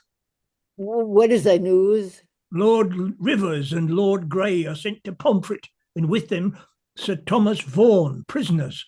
Who hath committed them? The mighty Dukes, Gloucester and Buckingham. For what offence? The sum of all I can I have disclosed. Why or for what the nobles were committed is all unknown to me, my gracious lord. Ay me, I see the ruin of my house. The tiger now has seized the gentle hind. Insulting tyranny begins to jut upon the innocent and aweless throne.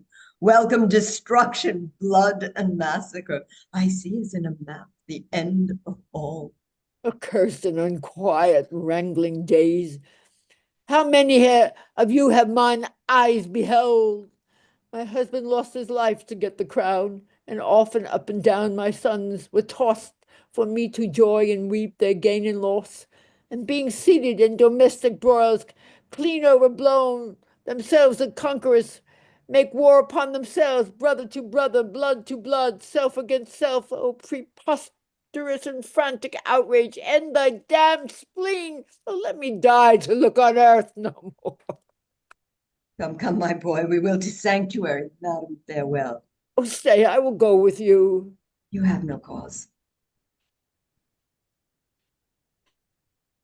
My gracious lady, go, and thither bear your treasure and your goods.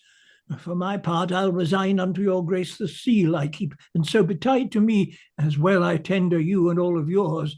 Go, I'll conduct you to the sanctuary. And they exit. Act 3, Scene 1, trumpets sound. Enter young prince, the Dukes of Gloucester, Buckingham, the Lord Cardinal, with others. Welcome, sweet prince, to London, to your chamber. Welcome, dear cousin, my thoughts sovereign. The weary way hath made you melancholy. Who's the young prince? No, uncle, but our crosses on the way have made it tedious, wearisome, and heavy. I want more uncles here to welcome me. Sweet prince, the untainted virtue of your years hath not yet dived into the world's deceit. No more can you distinguish of a man than of his outward show, which God, he knows, seldom or never jumpeth with the heart. Those uncles which you want were dangerous. Your grace attended to their sugared words, but look not on the poison of their hearts. God keep you from them, and from such false friends. God keep me from false friends, but they were none. My lord, the Mayor of London comes to greet you. Into the Lord Mayor. God bless your grace with health and happy days. I thank you, good Lord, and thank you all. I thought my mother and my brother York would long ere this have met us on the way. Fie, what a slug is Hastings that he comes not to tell us whether they will come or no. Into Lord Hastings. And in good time, here comes the sweating lord. Oh, welcome, my lord. What, will our mother come? On what occasion, God he knows, not I. The Queen your mother and your brother York have taken sanctuary. The tender prince would fain have come with me to meet your grace, but by his mother was perforce withheld. Fie, what an indirect and peevish course is this of hers! Lord Cardinal, will your grace persuade the Queen to send the Duke of York unto his princely brother presently? If she deny, Lord Hastings go with him, and from her jealous arms pluck him perforce. My Lord of Buckingham, if my weak oratory can from his mother win the Duke of York, anon expect him here.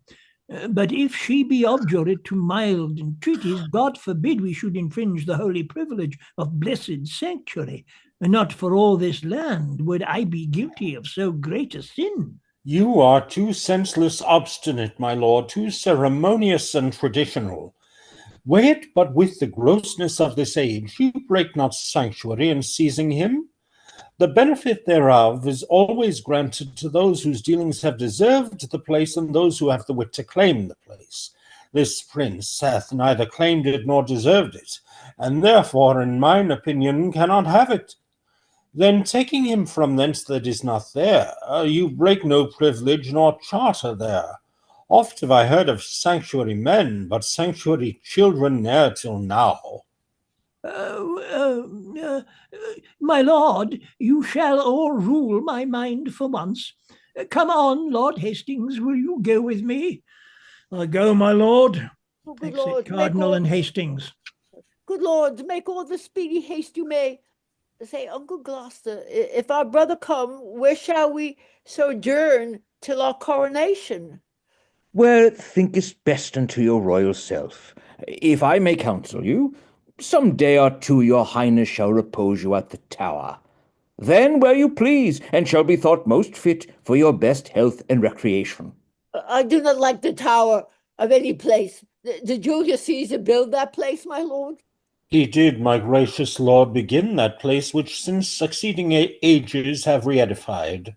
Is it upon record, or else reported successfully from age to age he built it? Upon record, my gracious lord. But say, my lord, it was not registered. Methinks the truth should live from age to age, as 'twere retold to all posterity, even to the general ending day. So wise, so young, they say do never live long. What say you, uncle? I say without characters fame lives long. Thus, like the formal vice iniquity, I moralize two meanings in one word. That Julius Caesar was a famous man. With what his valor did enrich his wit set down to make the valor live. Death makes no conquest of his conqueror, for now he lives in fame, though not in life. I'll tell you what, my cousin Buckingham. What, my gracious lord? And if I live until I be a man, I'll win our ancient right in France again, or die a soldier, as I lived a king. Short summers likely have a forward spring. Now in good time, here comes the Duke of York. Richard of York, how fares our noble brother? Well, my dear lord, so much I must call you now. My brother, to our grief as it is yours. Too late he died that might have kept that title, which by his death has lost much majesty. How fares our cousin, noble lord of York? I thank you, gentle uncle. Oh, my lord, you said that idle weeds are fast in growth. The prince my brother hath outgrown me far. He hath, my lord. And therefore is he idle? Oh, my fair cousin, I must not say so. Then he is more beholding to you than I. He may command me as my sovereign, but you have power in me as in a kinsman. I pray you, uncle, give me this dagger. My dagger, little cousin, with all my heart. A beggar, brother? Of my kind uncle, that I know will give, and being but a toy, which is no grief to give. A greater gift than that I'll give my cousin. A greater gift? Oh, that's the sword to it. Ay, gentle cousin, were it light enough. Oh, then I see you will part but with light gifts. In weightier things you'll say a beggar nay. It is too weighty for your grace to wear. I weigh it lightly were it heavier. What, would you have my weapon, little lord? I would that I might thank you as you call me. How? Little. My lord of York will still be cross and talk. Uncle, your grace knows how to bear with him. You mean to bear me, not to bear with me. Uncle, my brother mocks both you and me because that I am little like an ape. He thinks that you should bear me on your shoulders. With what are sharp provided witty reasons to mitigate the scorn he gives his uncle, he prettily and aptly taunts himself. So cunning and so young is wonderful. My lord, will't please you pass along? Myself and my good cousin Buckingham will to your mother, to entreat of her to meet you at the tower and welcome you. What, will you go into the tower, my lord? My lord protector will have it so. I shall not sleep in quiet at the tower. Why, what should you fear? Marry, my uncle Clarence's angry ghost. My grandam told me he was murdered there. I fear no uncle's dead. Nor none that live, I hope. And if they live, I hope I need not fear. But come, my lord, and with a heavy heart, thinking on them, go I unto the tower. Trumpet sounds. The Prince, York, Hastings, and Dorset leave. Richard, Buckingham, and Catesby are left behind. Thank you, my lord. This little prating York was not incensed by his subtle mother to taunt and scorn you thus opprobriously. No doubt, no doubt. Oh, 'tis a perilous boy. Bold, quick, ingenious, forward, capable. He is all the mother's from the top to toe. Well, let them rest. Come hither, Catesby. Thou art sworn as deeply to affect what we intend as closely to conceal what we impart. Thou knowest our reasons urged upon the way. What think'st thou? Is it not an easy matter to make William Lord Hastings of our minds for the instalment of this noble duke in the seat royal of this famous isle?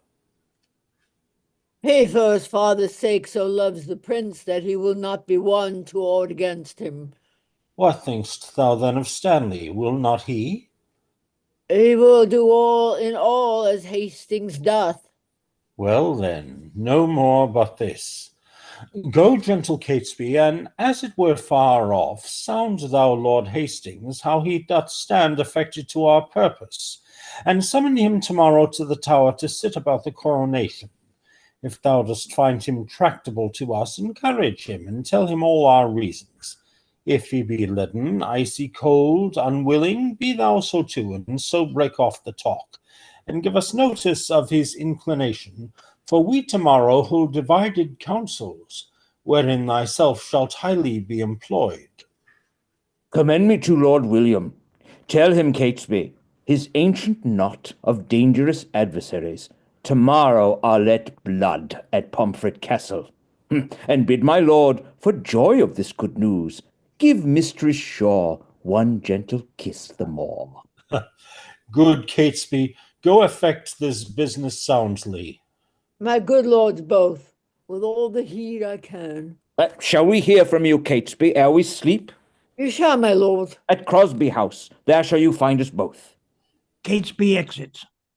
Now, my lord, what shall we do if we perceive Lord Hastings will not yield to our complots? Chop off his head? Something we will determine. And look, when I am king, claim thou of me the earldom of Hereford, and all the movables whereof the king my brother was possessed. I'll claim that promise at your grace's hand. And look to have it yielded with all kindness. Come, let us sup betimes, that afterwards we may digest our complots in some form. And they exit. Scene 2. Enter a messenger to the door of Hastings. A messenger. My lord, what, is someone going to do that? Okay, I'll do it. Yep. Here we go. Oh yeah. My lord, Who knocks? one from Lord Stanley, What is the clock? upon the stroke of 4. Cannot my Lord Stanley sleep these tedious nights? So it appears by that I have to say. First he commends him to your noble self, What then? then certifies your lordship that this night he dreamt the boar had razed off his helm. Besides, he says there are 2 councils kept, and that may be determined at the one, which may make you and him to rue at the other. Therefore he sends to know your lordship's pleasure, if you will presently take horse with him, and with all speed post with him toward the north, to shun the danger that his soul divines. Go, fellow, go, return unto thy lord. Bid him not fear the separated council. His honour and myself are at the one, and at the other is my good friend Catesby, where nothing can proceed that toucheth us, whereof I shall not have intelligence. Tell him his fears are shallow, without instance, and for his dreams I wonder he's so simple to trust the mockery of unquiet slumbers, to fly the boar before the boar pursues, or to incense the boar to follow us, and make pursuit where he did mean no chase. Go, bid thy master rise and come to me, and we will both together to the tower, where he shall see the boar will use us kindly. I'll go, my lord, and tell him what you say. And he exits. Enter Catesby.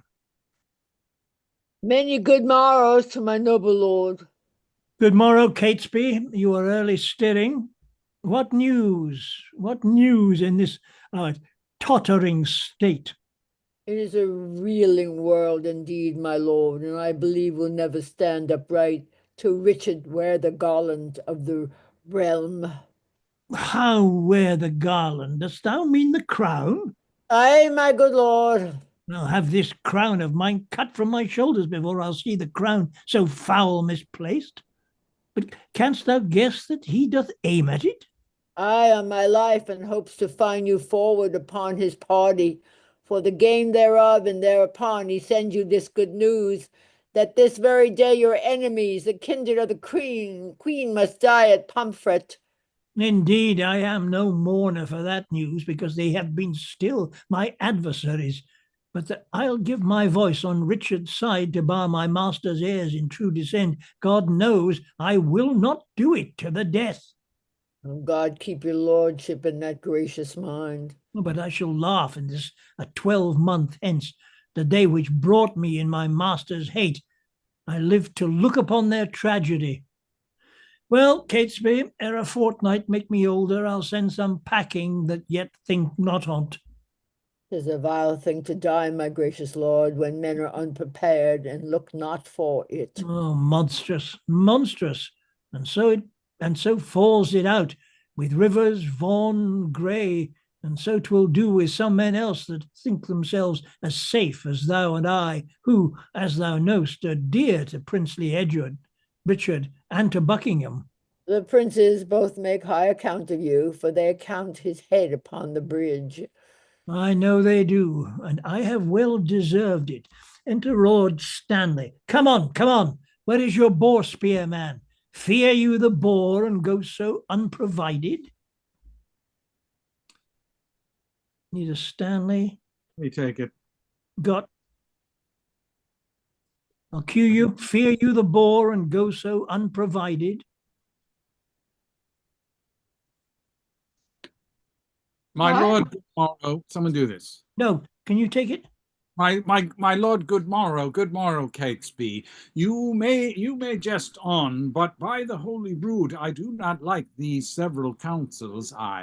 My lord, I hold my life as dear as yours, and never in my days, I do protest, was it so precious to me as 'tis now. Think you but that I know our state secure, I would be so triumphant as I am?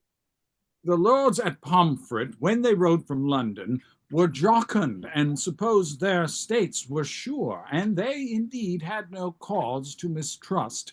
But yet you see how soon the day o'ercast. This sudden stab of rancour I misdoubt. Pray God, I say, I prove a needless coward. What, shall we toward the tower? The day is spent. Come, come, have with you. What, my lord, today the lords you talk of are beheaded. They, for their truth, might better wear their heads than some that have accused them wear their hats. But come, my lord, let's away. Enter a pursuivant. Somebody else take it. Go on before I'll talk with this good fellow. Exit Lord Stanley and Catesby. I'll take it. Sirrah, how goes the world with thee? The better that your lordship please to ask. I tell thee, man, that your lordship, I tell ye, man, 'tis better with me now than when thou metst me last, where now we meet. Then I was going prisoner to the Tower by the suggestion of the Queen's allies. But now I tell thee, keep it to thyself, this day those enemies are put to death, and I in better state than e'er I was. God hold it to your honor's good content. Gramercy, fellow. There, drink that for me. I thank your honor. And the pursuivant exits. Enter a priest. Well met, my lord. I am glad to see your honor. I thank thee, good Sir John, with all my heart. I am in your debt for your last exercise come the next Sabbath, and I will content you. I'll wait upon your lordship. Enter Buckingham. What? Talking with a priest, Lord Chamberlain? Your friends at Pomfret, they do need the priest. Your honor hath no shriving work in hand. Good faith, and when I met this holy man, the men you talk of came into my mind. What, go you toward the Tower? I do, my lord, but long I cannot stay there. I shall return before your lordship thence. Nay, like enough, for I stay dinner there. And supper too, although thou knowest it not. Come, will you go? I'll wait upon your lordship. And he exits. Scene 3. Enter Sir Richard Ratcliffe with halberds carrying the nobles to death at Pomfret. Sir Richard Ratcliffe, let me tell thee this. Today shalt thou behold a subject die for truth, duty, and for loyalty. God bless the prince from all the pack of you, and not you are of damned bloodsuckers. You shall live. Cry woe for this hereafter. Gerald and Ratcliffe. Oh, okay. Dispatch. The limit of your lives is out. Oh, Pomfret, Pomfret, oh thou bloody prison, fatal and ominous to noble peers. Within the guilty closure of thy walls, Richard II here was hacked to death. And for more slander to thy dismal seat, we give to thee our guiltless blood to drink. Now Margaret's curse is fallen upon our heads. When she exclaimed on Hastings, you and I for standing by when Richard stabbed her son. Then cursed she Richard, then cursed she Buckingham, then cursed she Hastings.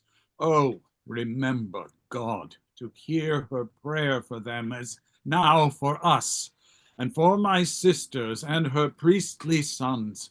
Be satisfied, dear God, with our true blood, which, as thou knowest, unjustly must be spilt. Make haste, the hour of death is expiate. Come, Grey, come, Vaughan, let us here embrace. Farewell until we meet again in heaven. And they exit. Scene 4. Enter Buckingham, Derby, Hastings, the Bishop of Ely, Norfolk, Ratcliffe, Lovell, with others, and a table. Who's playing the table? Never mind. Now, noble peers, the cause why we are met is to determine if the coronation in God's name speak. When is the royal day? Is all things ready for the royal time? It is, and wants but nomination. Tomorrow, when I judge a happy day. Who knows the Lord Protector's mind herein? Who is most inward with the noble Duke? Your grace, we think, should know soon his mind. We know each other's faces, not for our hearts. He knows no more of mine than I of yours, or I of his, my lord, than you of mine. Lord Hastings, you and he are near in love.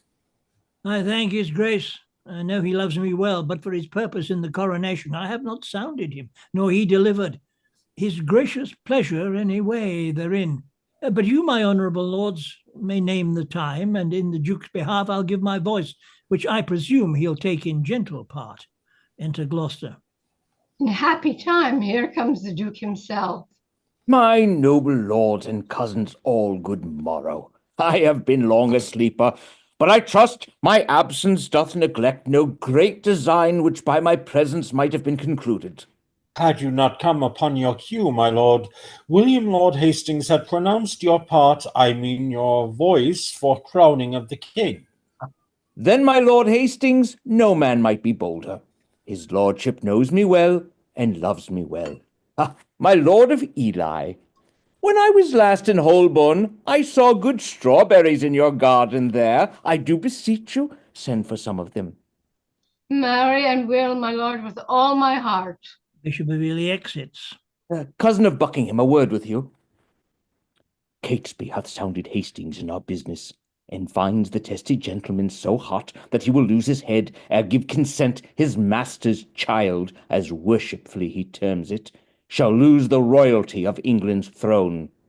Withdraw yourself a while, I'll go with you. And Buckingham exits. We have not yet sat down this day of triumph. Tomorrow, in my judgment, is too sudden, for I myself am not so well provided as else I would be were the day prolonged. Enter the Bishop of Ely. Where is my lord, the Duke of Gloucester? I have sent for these strawberries. His grace looks cheerfully and smooth this morning. There's some conceit or other likes him well, when that he bids good morrow with such spirit. I think there's never a man in Christendom can lesser hide his love or hate than he, for by his face straight shall you know his heart. What of his heart perceive you in his face, by any likelihood he showed today? Marry, that with no man here he's offended, for were he had shown it in his looks. Enter Richard and Buckingham. I pray you all, tell me what they deserve that do conspire my death with devilish plots of damned witchcraft, and that have prevailed upon my body with their hellish charms. Oh, the tender love I bear your grace, my lord, makes me most forward in this princely presence to doom the offenders, whosoe'er they be. I say, my lord, they have deserved death. Then be your eyes the witness of their evil. Look how I am bewitched. Behold, mine arm is like a blasted sapling withered up. And this is Edward's wife, that monstrous witch, consorted with that harlot strumpet Shaw, that by their witchcraft thus have mocked me.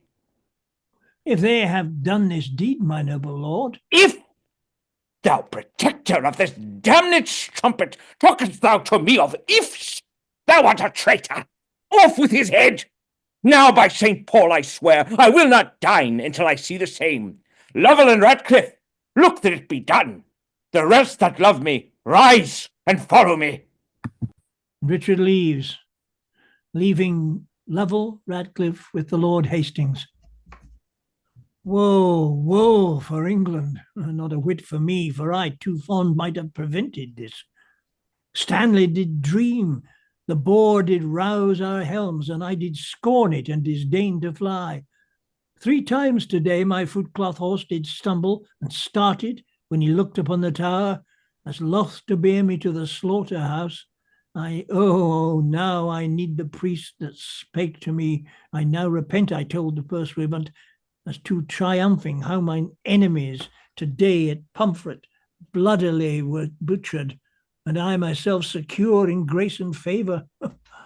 Oh, Margaret, Margaret, now thy heavy curse is lighted on poor Hastings' wretched head. Come. Dispatch, the Duke would be at dinner. Make a short shrift, he longs to see your head. O momentary grace of mortal men, which we more hunt for than the grace of God, who builds his hope in air of your good looks, lives like a drunken sailor on a mast, ready with every nod to tumble down into the fatal bowels of the deep. Come, dispatch, 'tis bootless to exclaim. Oh, bloody Richard, miserable England, I prophesy the fearfulest time to thee that ever wretched age hath looked upon. Come, lead me to the block, bear him my head. They smile at me who shortly shall be dead. And they exit. Scene 3, Act 3, Scene 5. Enter Richard and Buckingham in rotten armour, marvellous ill-favoured.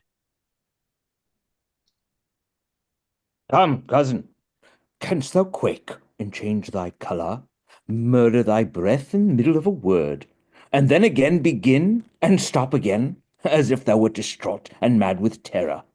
Tut, I can counterfeit the deep tragedian, speak and look back, and pry on every side, tremble and start at wagging of a straw, intending deep suspicion. Ghastly looks are at my service like enforced smiles, and both are ready in their offices at any time to grace my stratagems. But what, is Catesby gone? He is, and see, he brings the mayor along. Lord Mayor! And to Look the mayor, to the drawbridge there! Hark, a drum! Catesby! Oh, look the walls! Lord Mayor, the reason we have sent? Look back, defend thee! Here are enemies. God and our innocency defend and guard us. enter Lovell and Ratcliffe with Hastings' head. Ah, be patient. They are friends. Ratcliffe and Lovell. Who was doing Lovell? Here is the head of that ignoble traitor, the dangerous and unsuspected Hastings. So dear I love the man that I must weep. I took him for the plainest, harmless creature that breathed upon the earth, a Christian. Made him my book, wherein my soul recorded the history of all her secret thoughts. So smooth he daubed his vice with show of virtue, that his apparent open guilt omitted, I mean his conversation with Shaw's wife, he lived from all attainder of suspects. Well, he was the covertest sheltered traitor that ever lived.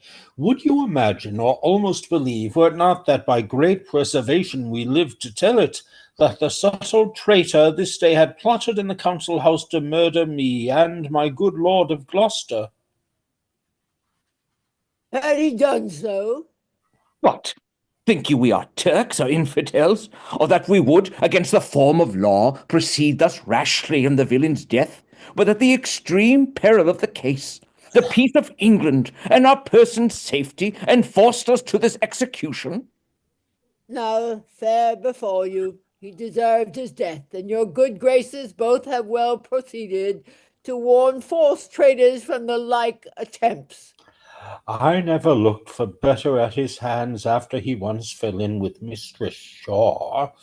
Yet had we not determined he should die until your lordship came to see his end, which now the loving haste of these our friends, something against our meanings, have prevented, because, my lord, I would have heard, had you heard the traitor speak, and timorously confess the manner and the purpose of his treasons, that you might well have signified the same unto the citizens, who haply may misconster us and him, and wail his death.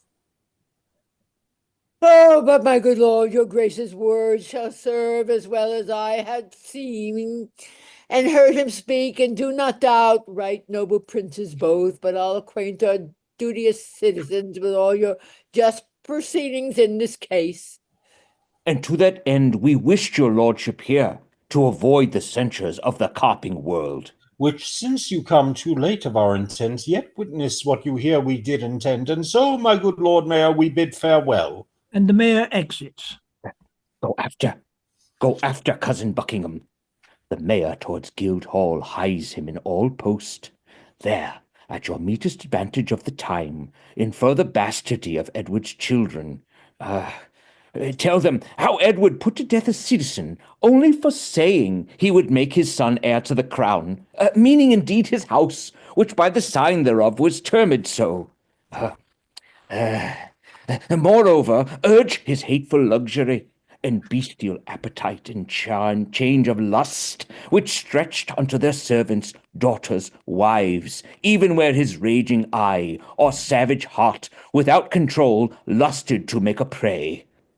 Nay, for a need thus far come near my person, tell them, when that my mother went with child of that insatiate Edward, noble York, my princely father, then had wars in France, and by true computation of the time, found that the issue was not his begot, which well appeared in his lineaments, being nothing like the noble Duke my father.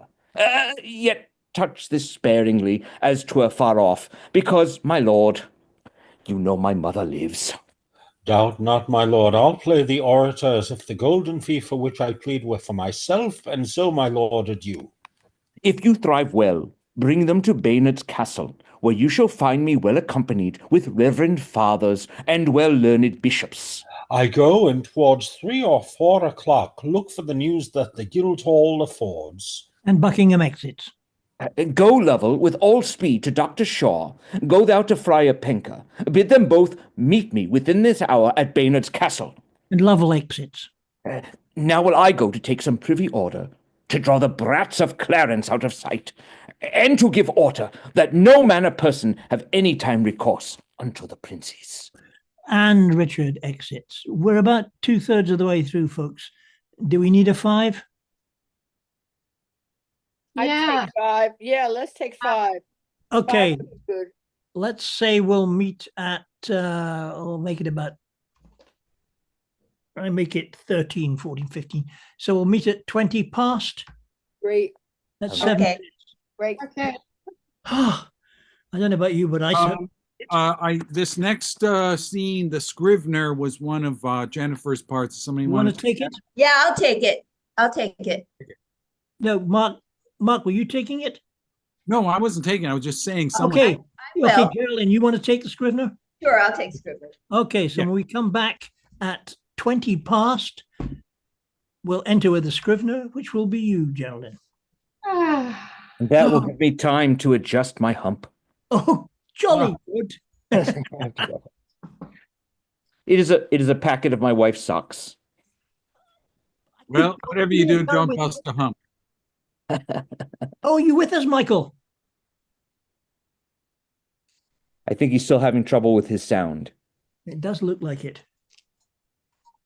He's frozen. Yeah, he's frozen. I shall be back in a moment or two. Oh,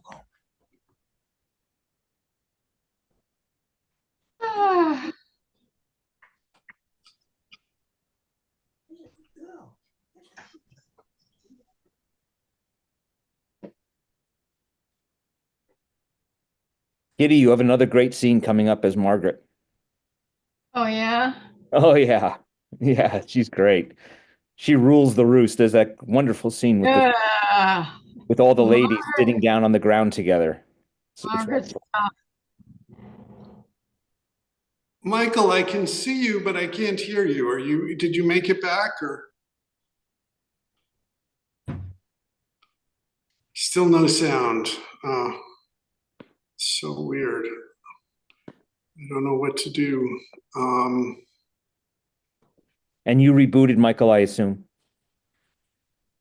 You could type in chat.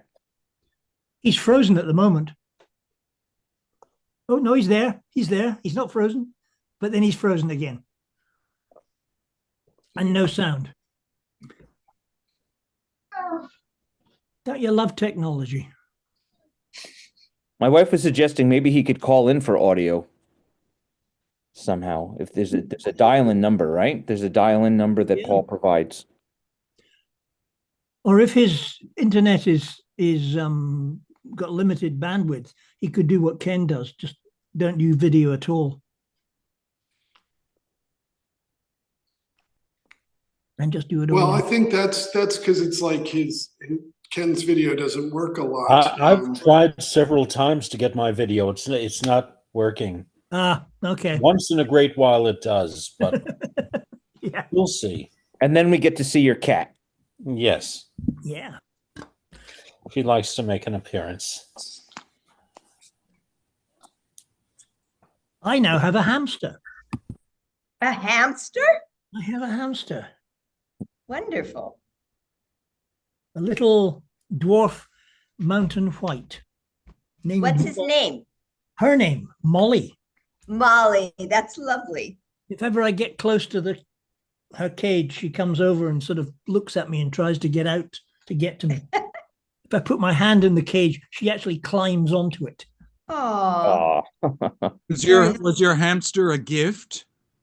No, my daughter's been nagging me for a number of. They had hamsters for the grandkids, and she's been nagging me for ages to get one, so that I have somebody to talk to rather than the walls of the flat. You know. Oh. So you went round to the hamster shop, did you? I did indeed. And they offered me one completely neurotic one that nobody could catch. And then they offered me this one, which climbed into my hand and just sort of sat there looking at me. And I thought, that's the one. That's the I'll one. bet the clerk looked just like Michael Palin. Mm. If it was Michael Palin, then wouldn't he have sold him a dead hamster?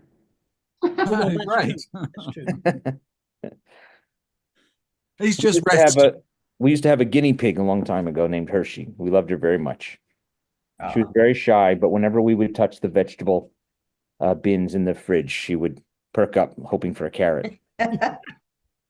When we were, my wife and I, when we were running Peak School Rep, we did effective gamma rays on Man in the Moon marigolds. Mm-hmm. And I directed and she played the lead in it. And the young girl who was playing Tilly in it, it needed a rabbit. So the family decided that they would buy a rabbit. And wow. It was the most talented rabbit because every time she appeared, the kids would come up and look and the audience would go, oh. And this was their much loved rabbit. He lived forever, the poor thing. He had a great time. My dad played King Pellinore in Camelot, and they had an Irish wolfhound playing Horrible, his dog, and it was so well behaved. It was giant, but it was this little angel of a dog, and it was so cool to have him on the stage. Oh yeah, yeah. It's usually an old English sheepdog. Mm. My dad did Camelot too. That's how I met my wife. Lancelot. He played Lancelot. It wasn't just an amateur production. He wasn't an actor or anything, but he's a pretty good singer, though. Yeah, it was an amateur production. I met my wife. I was Mordred, and she's still stuck with me. And here you are going on to play way Richard. to do it. Yeah. I did my first postdoc in Georgia in the botany department, and I'd been acting for years. So I got into the drama department, and they were doing their thesis productions. And Stephanie was doing her thesis production. She was one of the better directors, so they turned her loose in the local community theater, which was sink or swim for directors. And she cast me in the lead. And I thought, Ah, nice. damn, a good director. I'm not letting her go. A good director who appreciates your abilities even better. Well, I'm not sure she appreciates it all that much, but we're still together. 48 years? Yeah. Wow. A Wow. couple of years to hit 50. Excellent. Congratulations. Yeah. In fact, our anniversary was the 17th, just passed. Oh, happy anniversary. Yeah. All right, shall we continue on? Yes. Yes. Is everybody back? Geraldine's back and she's going to do Let's get this so that's stuff all right. finished. Is everyone back? I'm back. Yes, I'm back. I'm back. Where are we now? We're on Scrivener. page 101, Act 3, Scene 6, with the Scrivener's monologue, and then going into 3-7 with Richard and Buckingham. Okay? Mhm. Right, everybody, we're back. Oh, Act 3, Scene 6. Enter a Scrivener. Oh, wait a Here's minute. the- I lost my script. Oh, well, let's have a Where pause did for a it go? second. Where did it go? Oh, dear. Where do these things go? And Michael's in and out, poor soul. My goodness. Oh, here it is. Okay, Okay. you Okay. sort that out. We're going to start. Act 3, Scene 6. Enter a Scrivener. Here is the indictment of the good Lord Hastings, which in a set hand fairly is engrossed, that it may be today read o'er in halls. And mark how well the sequel hangs together. 11 hours have I spent to write it over, for yesternight by Catesby was it sent me.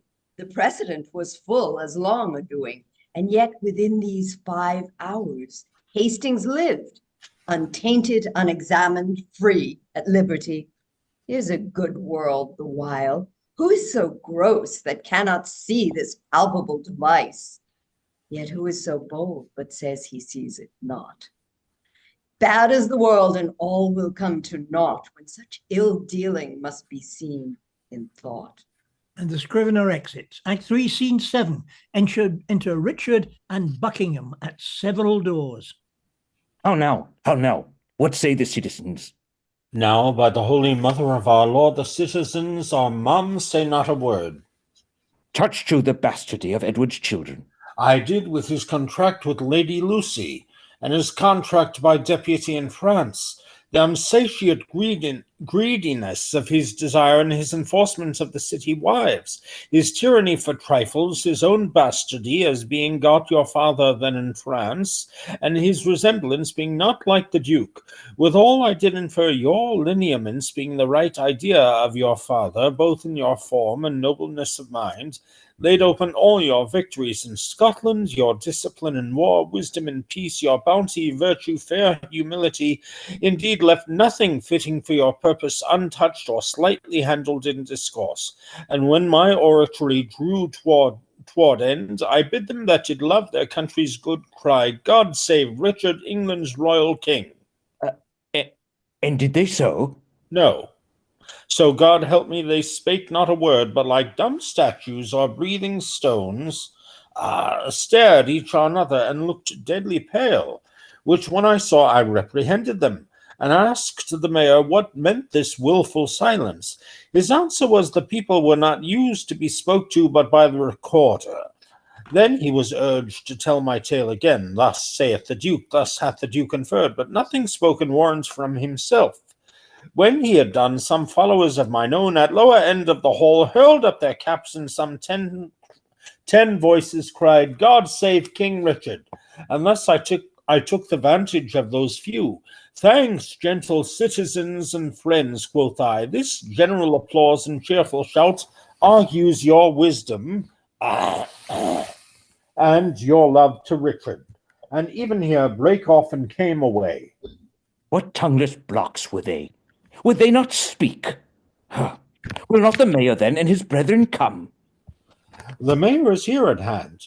Intend some fear. Be not you spoke with, but by mighty suit. And look you get a prayer book in your hand, and stand between two churchmen, good my lord. For on that ground I'll make a holy descant. And be not easily won to our requests. Play the maid's part, still answer nay, and take it. I go, and if you plead as well for them as I can say nay to thee for myself, no doubt we will bring it to a happy issue. Go up to the leads, the Lord Mayor knocks. Enter the mayor and citizens. Welcome, my lord, I dance attendance here. I think the Duke will not be spoke withal. Catesby enters.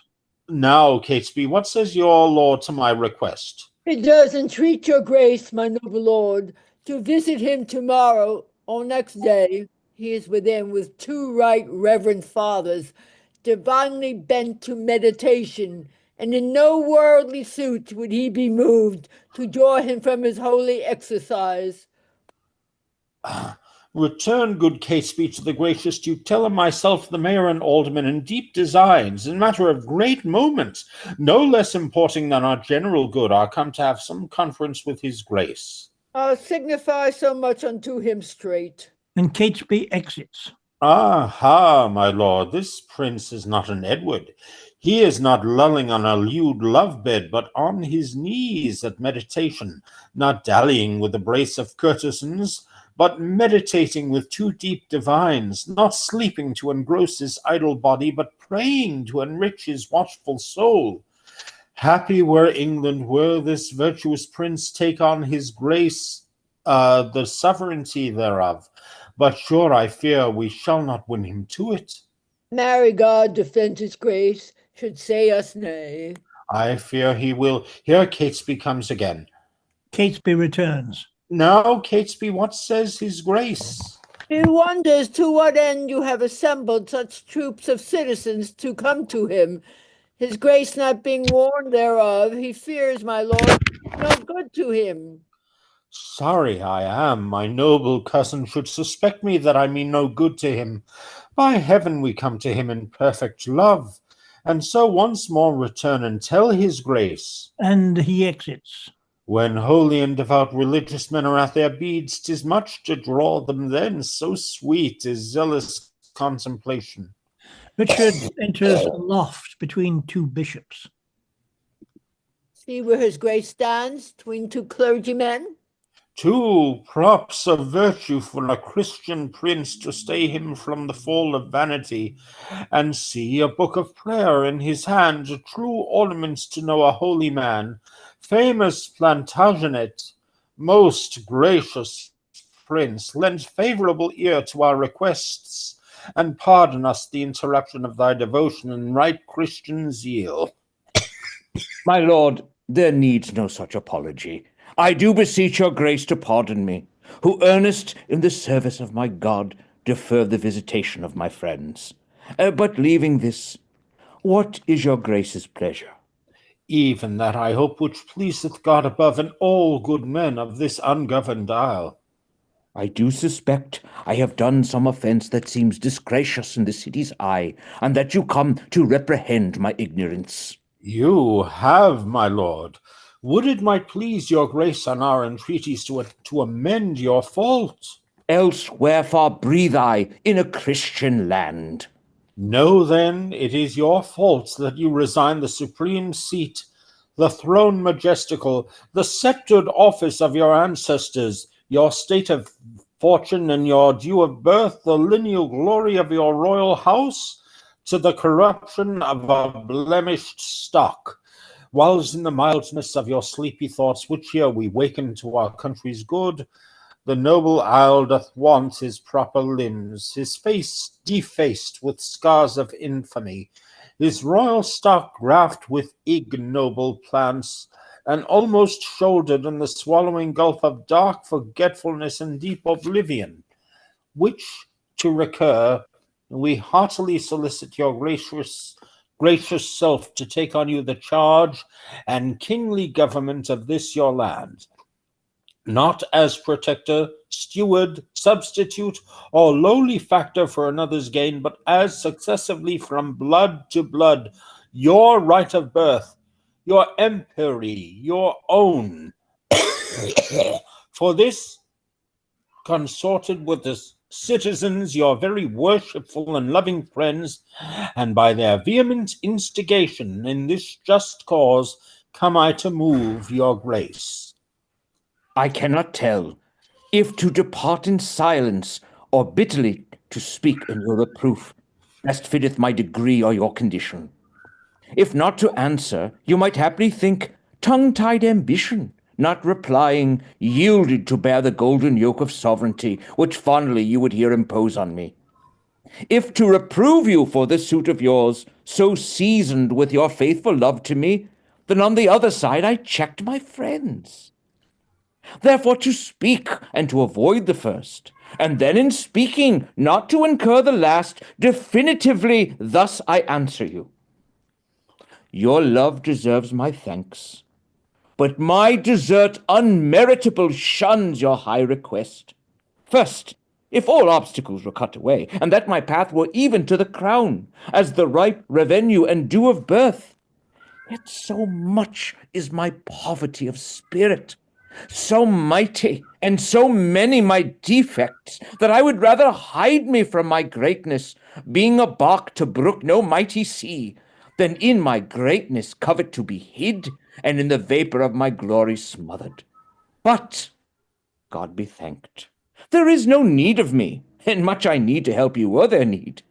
The royal tree hath left us royal fruit, which mellowed by the stealing hours of time will well sit, become the seat of majesty, and make no doubt us happy by his reign.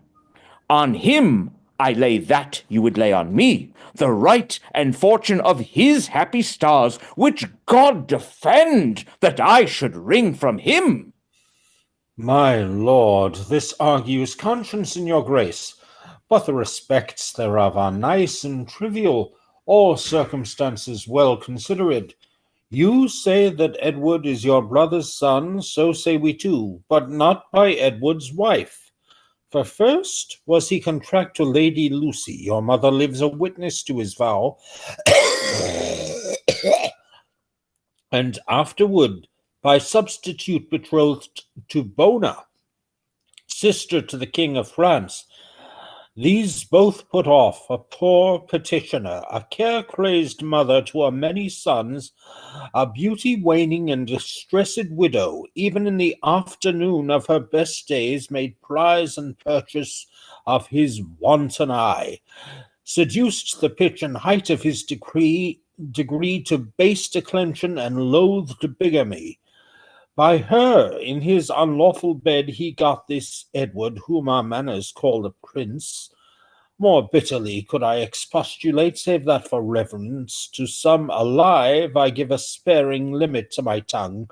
Then, good my lord, take to your royal self this proffered benefit of dignity, if not to bless us in the land withal, yet to draw forth your noble ancestry from the corruption of abusing times unto a lineal true derived course. Do good, my lord, your citizens entreat you. Refuse not, mighty lord, this proffered love. Oh, make them joyful, grant their lawful suit.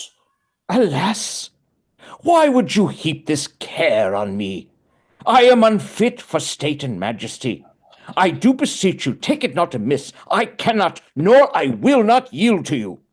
If you refuse it, as in love and zeal, loath to depose the child, your brother's son, as well we know your tenderness of heart and gentle kind, effeminate remorse, which we have noted in you to your kindred, and eagerly indeed to all estates, yet know whether where you accept our suit or no, your brother's son shall never reign our king, but we will plant some other in the throne to the disgrace and downfall of your house.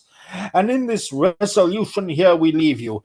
Come, citizens, Zooms, we will entreat no more. And he exits.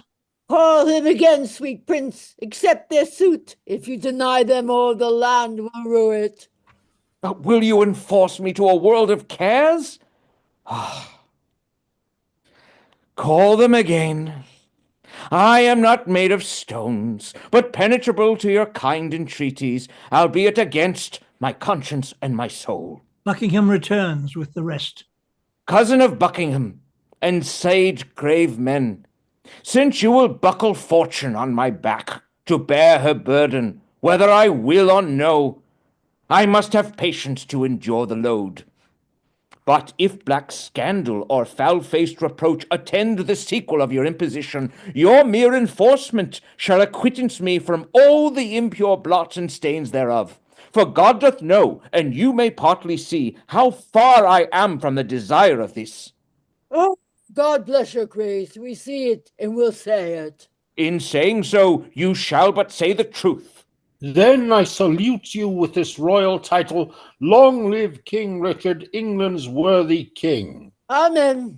Amen. Tomorrow may it please you to be crowned? Even when you please, for you will have it so. Tomorrow then we will attend your grace, and so most joyfully we take our leave. Come, let us to our holy work again. Farewell, my cousins. Farewell, gentle friends. And they exit. Act 4, Scene 1. Enter the Queen, Anne, Duchess of Gloucester, the Duchess of York, and Marquis Dorset. Meet us here. My niece Plantagenet, led in the hand of her kind aunt Gloucester. Now for my life she's wandering to the Tower, on pure hot love to greet the tender prince. Daughter well met. Eleanor? Eleanor? Eleanor. Eleanor? Eleanor? Here she Page is. one, Oh, page 113. at the Tower. God give your graces both a happy and a joyful time of day. As much to you, good sister. Whither away? No farther than the Tower, and as I guess upon the like devotion as yourselves to congratulate the gentle princes there. Kind sister, thanks. We'll enter all together. And Enter the in good lieutenant. time, here the lieutenant comes. Master Lieutenant, pray you by your leave, how doth the prince and my young son of York? Right well, dear madam, by your patience I may not suffer you to visit them. The king hath strictly charged the contrary. The king? Who's that? I mean, the Lord Protector. The Lord protect him from that kingly title. Hath he set bounds between their love and me? I am their mother. Who shall bar me from them? I am their father's mother. I will see them. Their aunt I am in love, their mother. Then bring me to their sights. I'll bear thy blame, and take thy office from thee on my peril. No, madam, no. I may not leave it so. I am bound by oath, and therefore pardon me. And the lieutenant exits. Stanley enters. Let me but meet you, ladies, 1 hour hence, and I'll salute your grace of York as mother and reverend looker on of 2 fair queens. Come, madam, you must straight to Westminster, there to be crowned Richard's royal queen. Ah, cut my lace asunder that my pent heart may have some scope to beat, or else I swoon with this dead-killing news. The spiteful tidings, oh, unpleasing news. Be of good cheer, mother. How fares your grace? O Dorset, speak not to me. Get thee gone. Death and destruction dogs thee at thy heels. Thy mother's name is ominous to children. If thou wilt outstrip death, go cross the seas and live with Richmond from the reach of hell. Go hide thee from this slaughterhouse, lest thou increase the number of the dead and make me die the thrall of Margaret's curse, nor mother, wife, nor England's counted queen. Full of wise care is this your counsel, madam. Take all the swift advantages of the hours. You shall have letters from me to my son in your behalf to meet you on the way. Be not ta'en tardy by unwise delay. Oh, ill dispersing wind of misery! Oh, my accursed womb, the bed of death! A cockatrice hast thou hatched to the world, whose unavoided eye is murderous. Come, madam, come. I in all haste was sent. And I with all unwillingness will go. Oh, would to God that the inclusive verge of gold metal that must round my brow were red-hot steel, to sear me to the brains, anointed, let me be with deadly venom, and die ere men can say, God save the Queen. Go, go, poor soul, I envy not thy glory. To feed my humor, wish thyself no harm. No, why? When he that is my husband now came to me as I followed Henry's corpse, when scarce the blood was well washed from his hands, which issued from my other angel husband, and that dear saint which then I weeping followed. Oh, when I say I looked on Richard's face, this was my wish.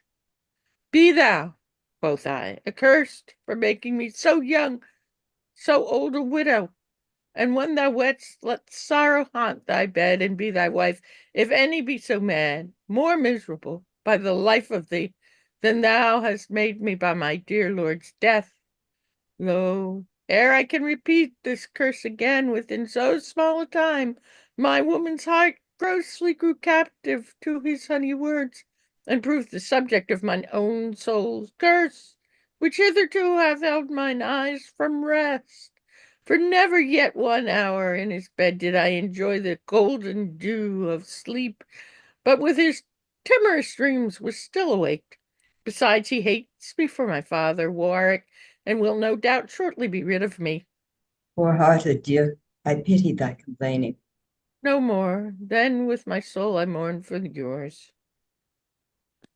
Farewell, thou woeful welcomer of glory. Adieu, poor soul, that takes thy leave of it.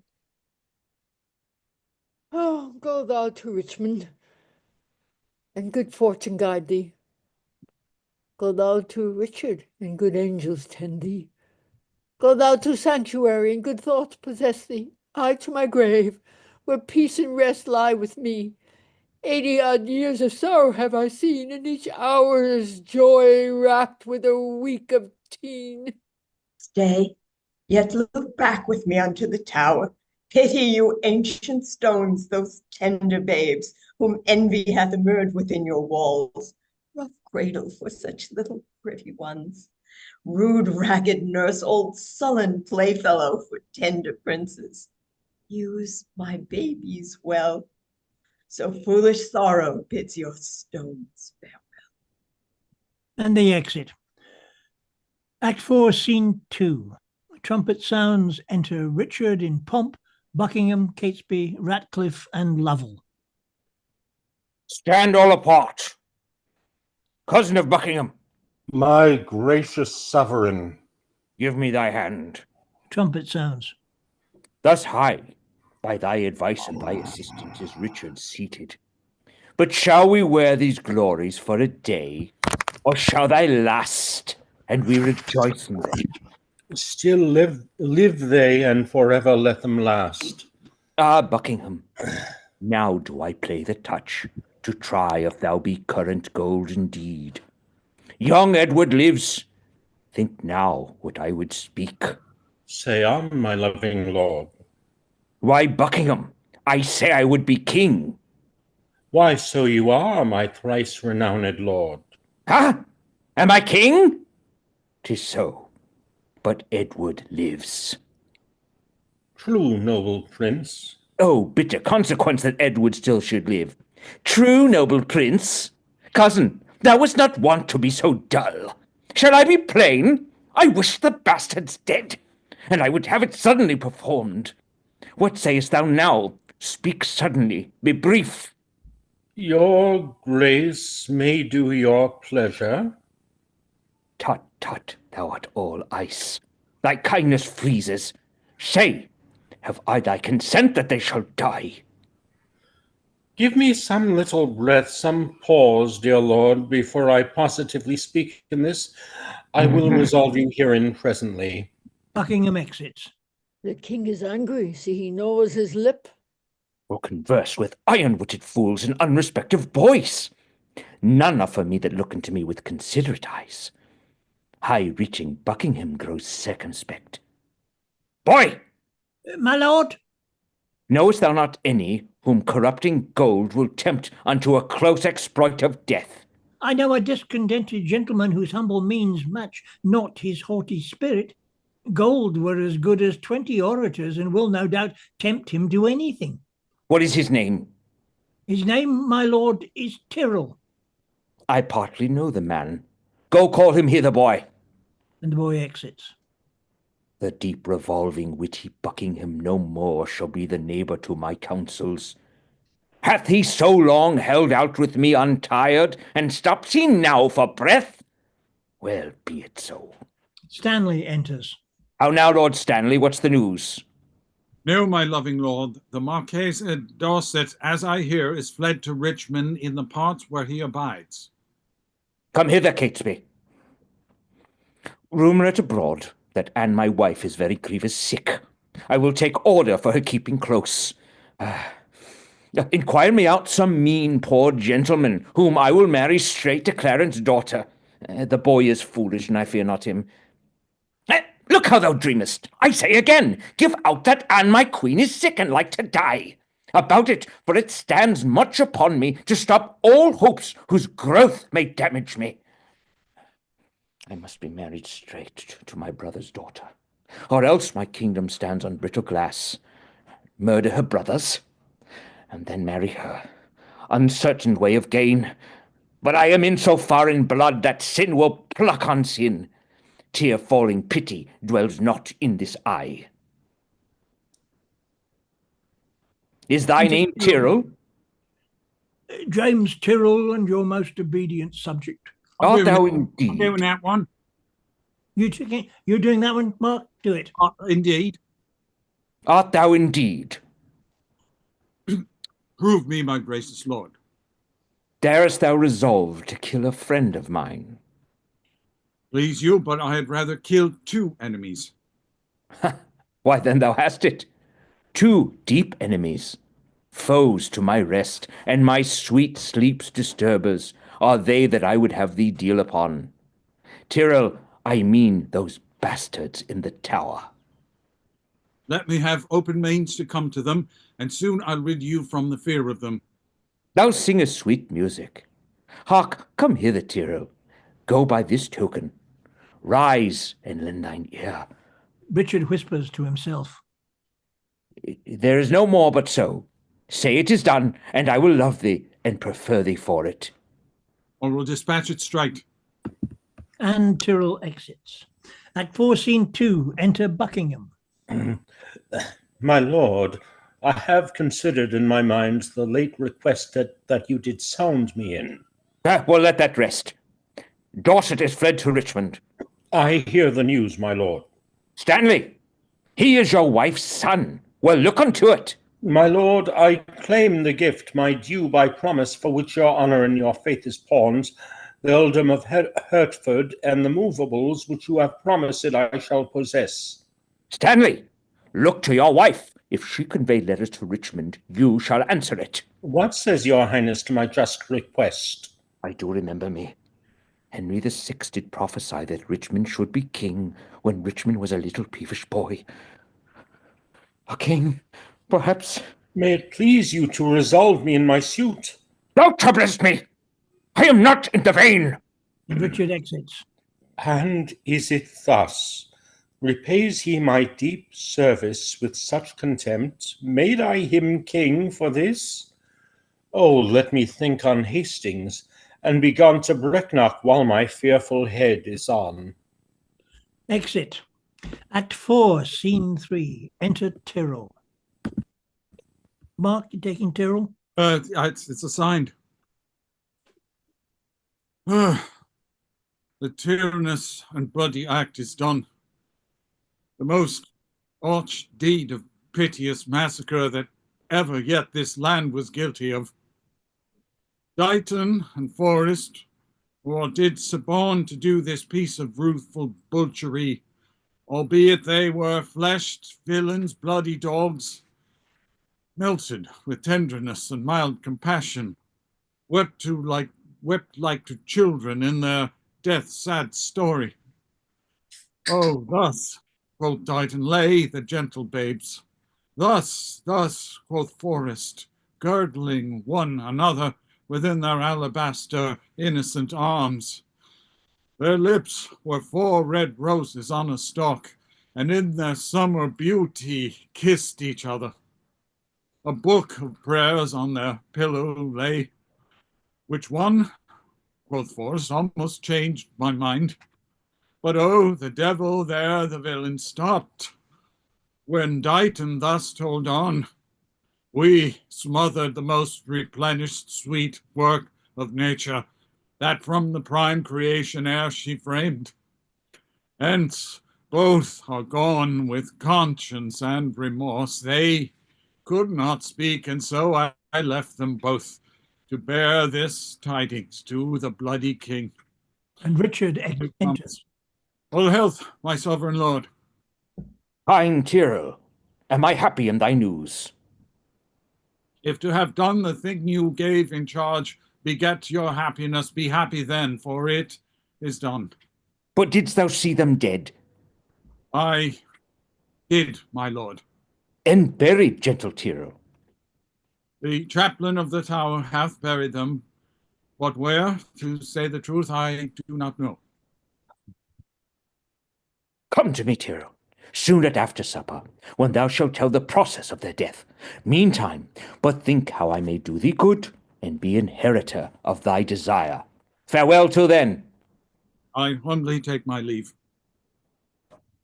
The son of Clarence have I pent up close. His daughter, meanly, have I matched in marriage. The sons of Edward sleep in Abraham's bosom, and Anne my wife hath bid this world good night. Now, for I know the Breton Richmond aims at young Elizabeth, my brother's daughter, and by that knot looks proudly on the crown. To her go I, a jolly thriving wooer. Enter Ratcliffe. My lord? Good or bad news that thou comest in so bluntly? Bad news, my lord. Morton is fled to Richmond, and Buckingham, backed with the hardy Welshmen, is in the field, and still his power increases. Ellie with Richmond troubles me more near than Buckingham in his rash levied strength.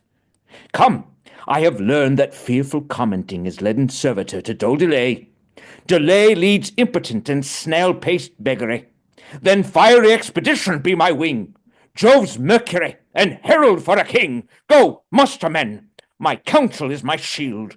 We must be brief when traitors brave the field. And they exit. Act 4, Scene 4. Enter the old Queen Margaret. So now prosperity begins to mellow and drop into the rotten mouth of death. Here in these confounds slyly have I lurked to watch the waning of mine enemies. A dire induction am I witness to, and will to France, hoping the consequence will prove as bitter, black, and tragical. Withdraw thee, wretched Margaret. Who comes here? Into the Duchess and the Queen. Ah, my poor princes, ah, my tender babes, my unblown flowers, new appearing sweets. If yet your gentle souls fly in the air and be not fixed in perpetual doom, hover about me with your airy wings and hear your mother's lamentation. Hover about her. Say that right for right hath dimmed your infant morn to aged night. So many miseries have crazed my voice that my woe-weary tongue is still unmute. Edward Plantagenet, what art thou dead? Plantagenet doth quit Plantagenet. Edward for Edward pays a dying debt. Wilt thou, O God, fly from such gentle lambs and throw them in the entrails of the wolf? When didst thou sleep when such a deed was done? When holy Harry died, and my sweet son. Dead life, blind sight, poor mortal living ghost. Woe seen, world shame, graves due by life usurped. Brief abstract and record of tedious days, rest thy unrest on England's lawful earth, unlawfully made drunk with innocent blood. Ah, that thou wouldst as soon afford a grave as thou canst yield a melancholy seat, then would I hide my bones, not rest them here. Ah, who hath any cause to mourn but we? If ancient sorrow be most reverent, give mine the benefit of signory. and let my griefs frown on the upper hand if sorrow can admit society. I had an Edward till a Richard killed him. I had a husband till a Richard killed him. Thou hast an Edward till a Richard killed him. Thou hadst a Richard till a Richard killed him. I had a Richard too, and thou didst kill him. I had a Rutland too. Thou hopest to kill him. Thou hast a Mark Clarence too, and Richard killed him. From forth the kennel of thy womb hath crept a hellhound that doth hunt us all to death. That dog that had his teeth before his eyes to worry lambs and lap their gentle blood, that foul defacer of God's handiwork, that reigns in galled eyes of weeping souls, that excellent grand tyrant of the earth, thy womb let loose to chase us to our graves. O upright, just, and true disposing God, how do I thank thee that this carnal cure preys on the issue of his mother's body and makes her pew fellow with others moan. O Harry's wife, triumph not in my woes. God witness with me, I have wept for thine. Bear with me. I am hungry for revenge, and now I cloy me with beholding it. Thy Edward, he is dead that killed my Edward. The other Edward dead to quit my Edward. Young York, he is but boot, because both they match not the high perfection of my laws. Thy Clarence, he is dead that stabbed my Edward. And the beholders of this frantic play, the adulterate Hastings, Rivers, Vaughan, Grey, untimely smothered in their dusky graves. Richard yet lives. Hell's black intelligencer only reserved their factor to buy souls and send them thither. But at hand ensues his piteous and unpitied end. Earth gapes, hell burns, fiends roar, saints pray to have him suddenly conveyed from hence. Cancel his bond of love, dear God, I pray, that I may live and say, the dog is dead. Thou didst prophesy the time would come that I should wish for thee to help me curse that bottled spider, that foul bunchback toad.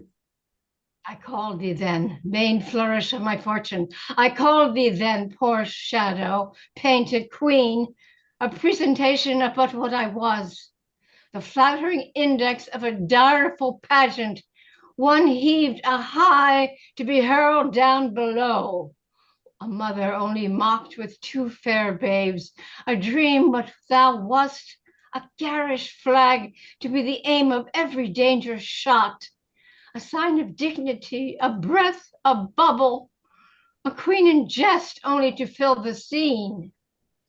Where is thy husband now? Where be thy brothers? Where be thy two sons? Wherein dost thou joy?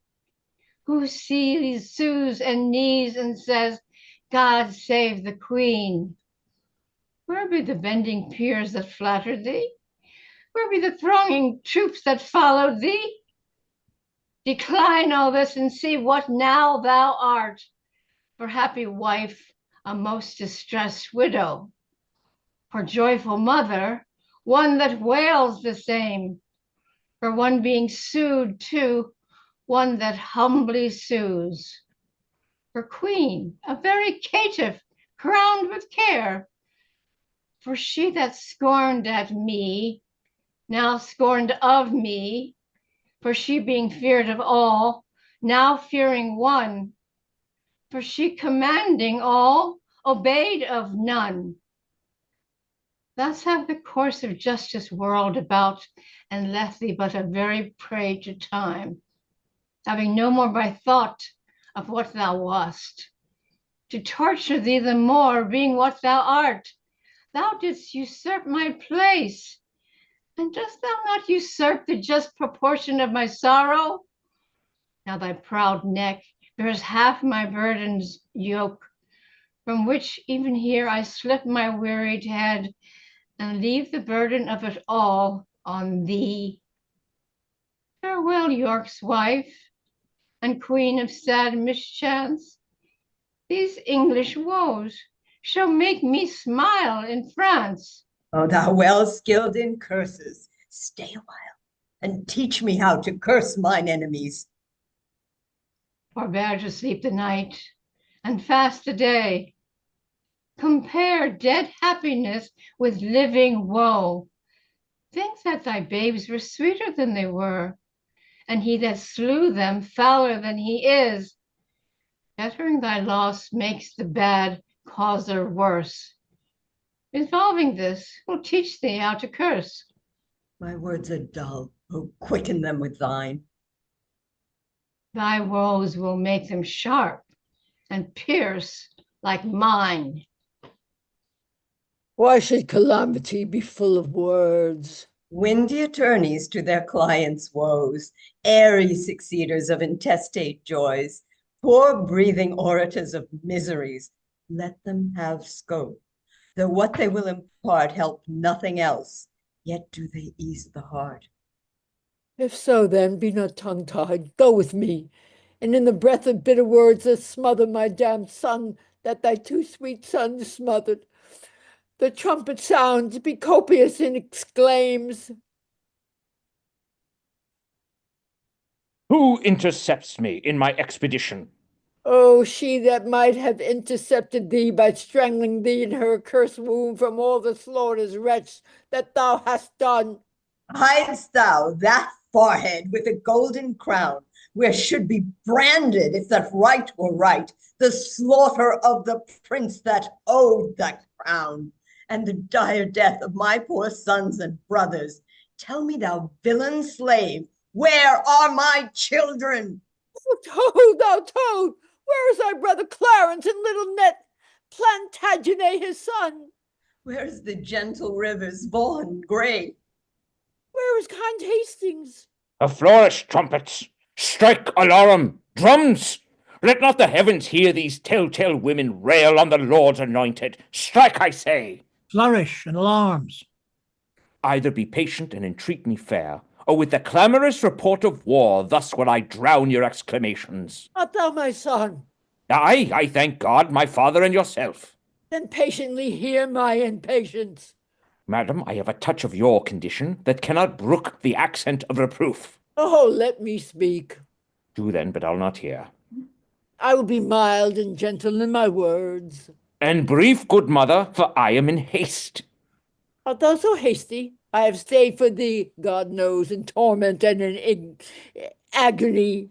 And came I not at last to comfort you? Oh, no, by the holy rule, thou knowest well. Thou camest on earth to make the earth my hell. A grievous burthen was thy birth to me, tetchy and wayward was thy infancy. Thy school days frightful, desperate, wild, and furious. Thy prime of manhood, daring, bold, and venturous. Thy age, confirmed, proud, subtle, sly, and bloody, more mild, but yet more harmful, kind in hatred. What comfortable hours canst thou name that ever grace me with thy company? Faith, none but Humphrey hour that called your grace to breakfast once, forth of my company. If I be so disgracious in your eye, let me march on and not offend you, madam. Strike up the drum! I prithee hear me speak. You speak too bitterly. Hear me a word, for I shall never speak to thee again. So, either thou wilt die by God's just ordinance, ere from this war thou turn a conqueror, or I, with grief and extreme age, shall perish, and never more behold thy face again. Therefore take with thee my most grievous curse, which in the day of battle tire thee more than all the complete armor that thou wearest. My prayers on the adverse party fight, and there the little souls of Edward's children whisper the spirits of thine enemies, and promise them success and victory. Bloody thou art, bloody will be thy end. Shame serves thy life, and doth thy death attend. And the Duchess exits. Though far more cause yet much less spirit to curse abides in me. I say amen to her. Stay, madam. I must talk a word with you. I have no more sons of the royal blood for thee to slaughter.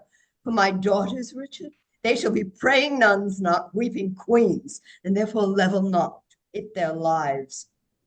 You have a daughter called Elizabeth, virtuous and fair, royal and gracious. And must she die for this? Oh, let her live, and I'll corrupt her manners, stain her beauty, slander myself as false to Edward's bed, throw over her the veil of infamy, so that she may live unscarred of bleeding slaughter. I will confess she was not Edward's daughter. Wrong not her birth. She is a royal princess. To save her life, I'll say she is not so. Her life is safest only in her birth. And only in that safety died her brothers. Lo, at their birth good stars were opposite. No, to their lives ill friends were contrary. All unavoided is the doom of destiny. True, when avoided grace makes destiny. My babes were destined to a fairer death if grace had blessed thee with the fairer life. You speak as if that I had slain my cousins. Cousins, indeed, and by their uncle cousin, of comfort, kingdom, kindred, freedom, life, whose hands soever lanced their tender hearts, thy head all indirectly gave direction. No doubt the murderous knife was dull and blunt till it was whetted on thy stone-hard heart to revel in the entrails of my lambs. But that still use of grief makes wild grief tame. My tongue should to thy ears not name my boys, till that my nails were anchored in thine eyes, and I, such a desperate bay of death, like a poor bark, sails and tackling reft, rush to pieces on my rocky bosom. Madam, so thrive I in my enterprise and dangerous success of bloody wars, as I intend more good to you and yours than ever you and yours by me were harmed.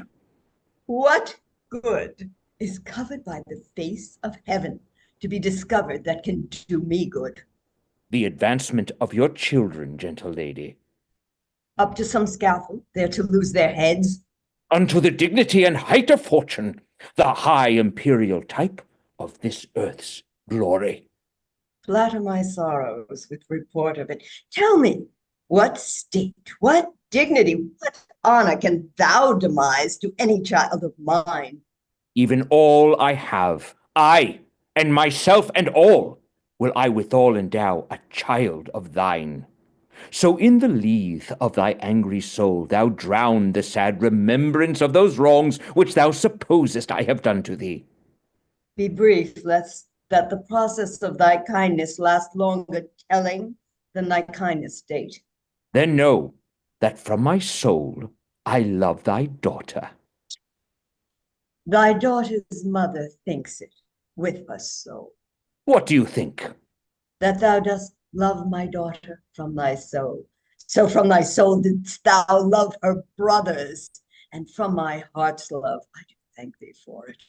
Be not so hasty to confound my meaning. I mean that with my soul I love thy daughter, and do intend to make her Queen of England. Well then, who dost thou mean shall be her king? Even he that makes her queen. Who else should be? What, thou? Even so. How think you of it? How canst thou woo her? That I would learn of you, as one being best acquainted with her humour. And wilt thou learn of me? Madam, with all my heart. Send to her by the man that slew her brothers, a pair of bleeding hearts. Thereon engrave Edward and York, then haply she may weep. Therefore present to her, as sometime Margaret did to thy father, steeped in Rutland's blood, a handkerchief, which say to her did drain the purple sap from her sweet brother's body, and bid her wipe her weeping eyes withal. If this inducement move her not to love, send her a letter of thy noble deeds. Tell her thou madest way her Clarence, her uncle Rivers, I, and for her sake, made quick conveyance with her good Aunt Anne. You mock me, madam. This is not the way to win your daughter. There is no other way, unless thou putst on some other shape, and not be Richard that hath done all this. Say that I did all this for love of her. Nay, then indeed she cannot choose but hate thee, having bought love with such a bloody spoil. Look, what is done cannot be now amended. Men shall deal unadvisedly sometimes, which after hours gives leisure to repent. If I did take the kingdom from your sons, to make amends, I'll give it to your daughter. If I have killed the issue of your womb, to quicken your increase, I will beget mine issue of your blood upon your daughter. A grandam's name is little less in love than is the doting title of a mother. They are as children, but one step below, even of your metal, of your very blood, of all one pain, save for a night of groans endured of her, for whom you bid like sorrow. Your children were vexation to your youth, but mine shall be a comfort to your age. The loss you have is but a son being king, and by that loss your daughter is made queen. I cannot make you what amends I would, therefore accept such kindness as I can. Dorset your son, that with a fearful soul leads discontented steps in foreign soil, this fair alliance quickly shall call home to high promotions and great dignity. The king that calls your beauteous daughter wife, familiarly shall call thy Dorset brother. Again shall you be mother to a king, and all the ruins of distressful times repaired with double riches of content. What? We have many goodly days to see. The liquid drops of tears that you have shed shall come again, transformed to orient pearl, advancing their love with interest, oftentimes double gain of happiness. Go then, my mother, to thy daughter go. Make bold her bashful years with your experience. Prepare her ears to hear a wooer's tale. Put in her tender heart the aspiring flame of golden sovereignty. Acquaint the princess with the sweet, silent hours of marriage joys. And when this arm of mine hath chastised the petty rebel, dull-brained Buckingham, bound with triumphant garlands will I come, and lead thy daughter to a conqueror's bed, to whom I will retail my conquest won, and she shall be sole victoress, Caesar's Caesar. What were I best to say? Her father's brother would be her lord? Or shall I say her uncle? Or he that slew her brothers and her uncle? Under what title shall I woo for thee, that God, the law, my honor, and her love can make seem pleasing to her tender years? Infer fair England's peace by this alliance, which she shall purchase with still lasting war.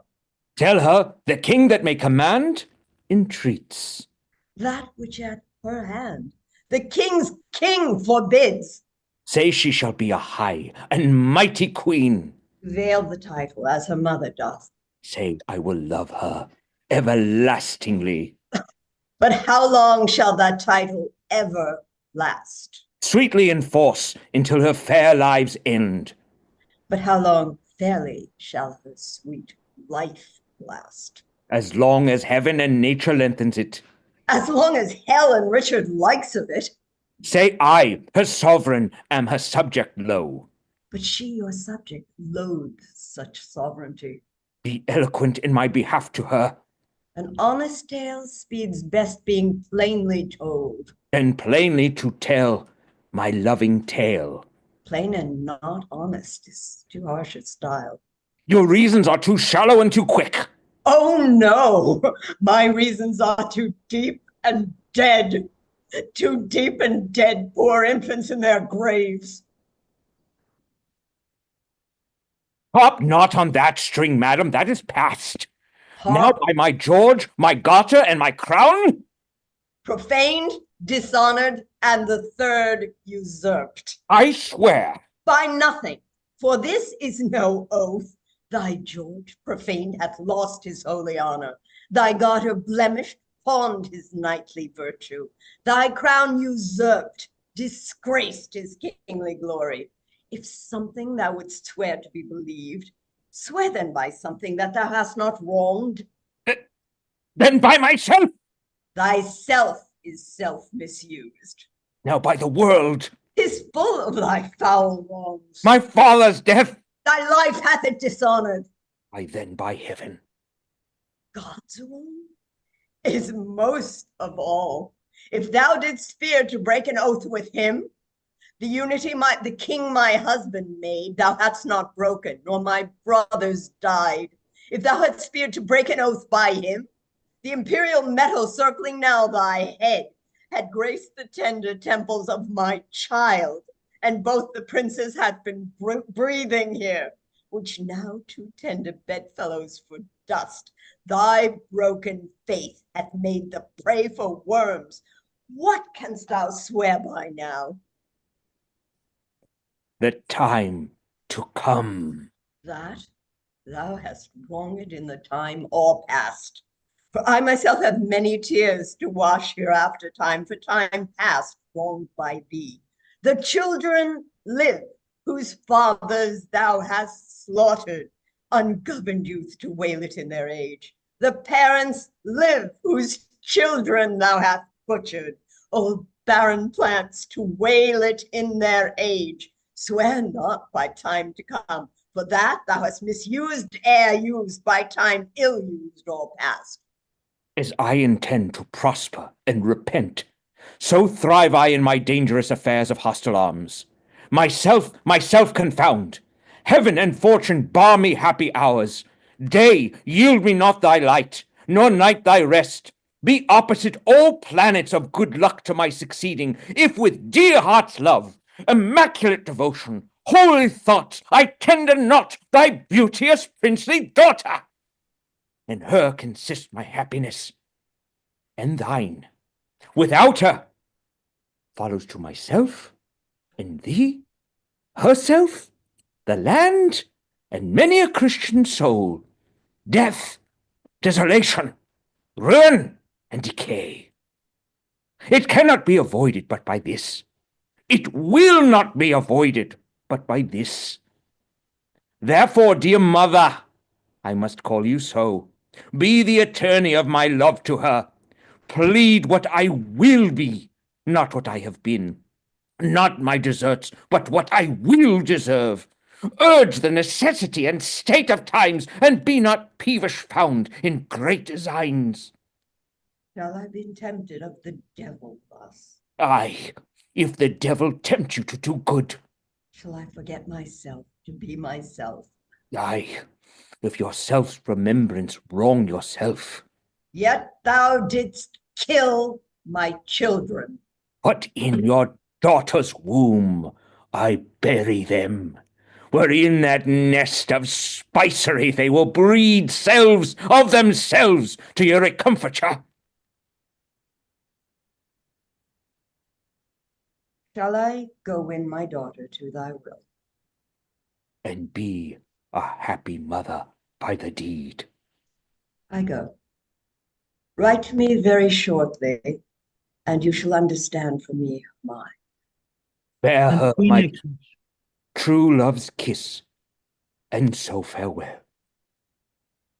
Ha!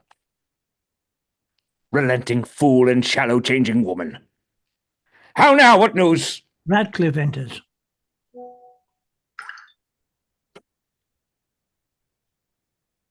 Most mighty sovereign on the western coast, rideth a puissant navy to our shores, throng many doubtful, hollow-hearted friends, unarmed and unresolved to beat them back. 'Tis thought that Richmond is their admiral, and there they hull, expecting but the aid of Buckingham to welcome them ashore.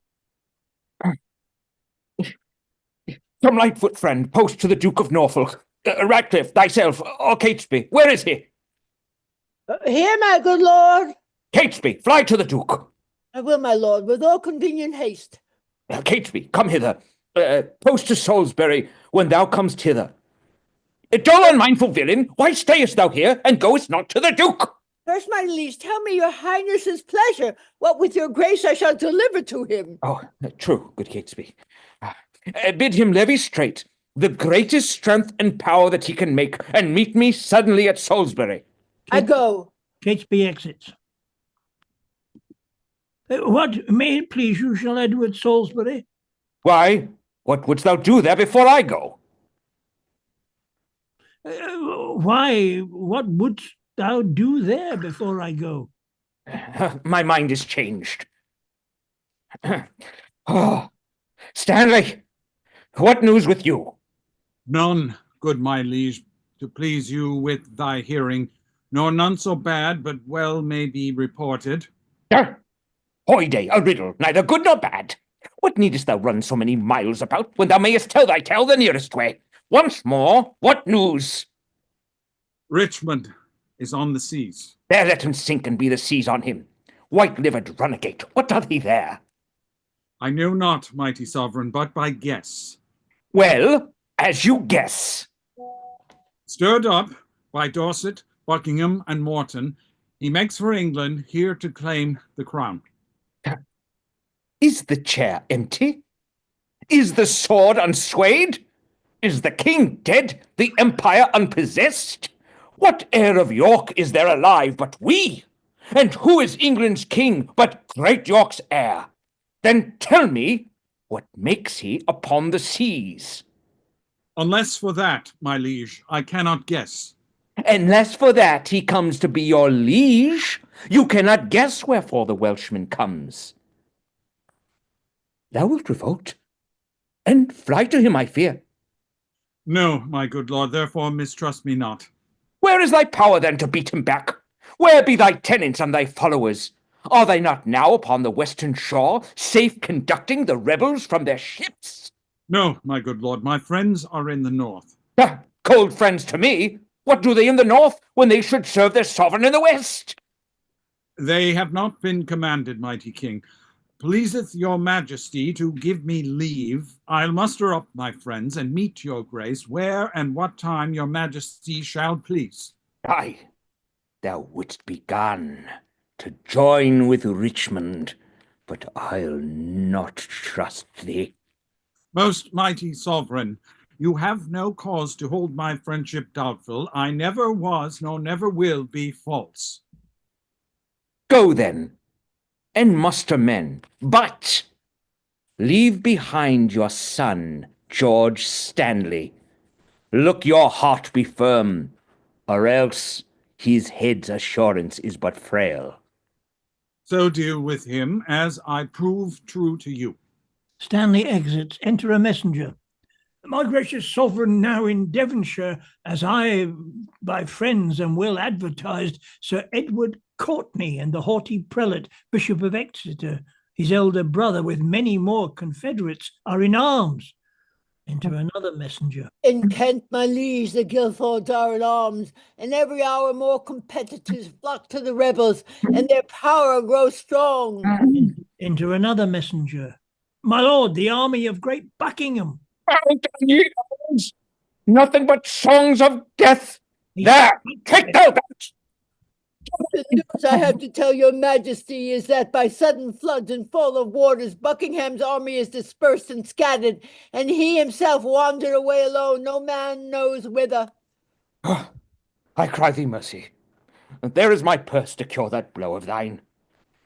Hath any well-advised friend proclaimed reward to him that brings the traitor in? Such proclamation hath been made, my lord. And another messenger enters.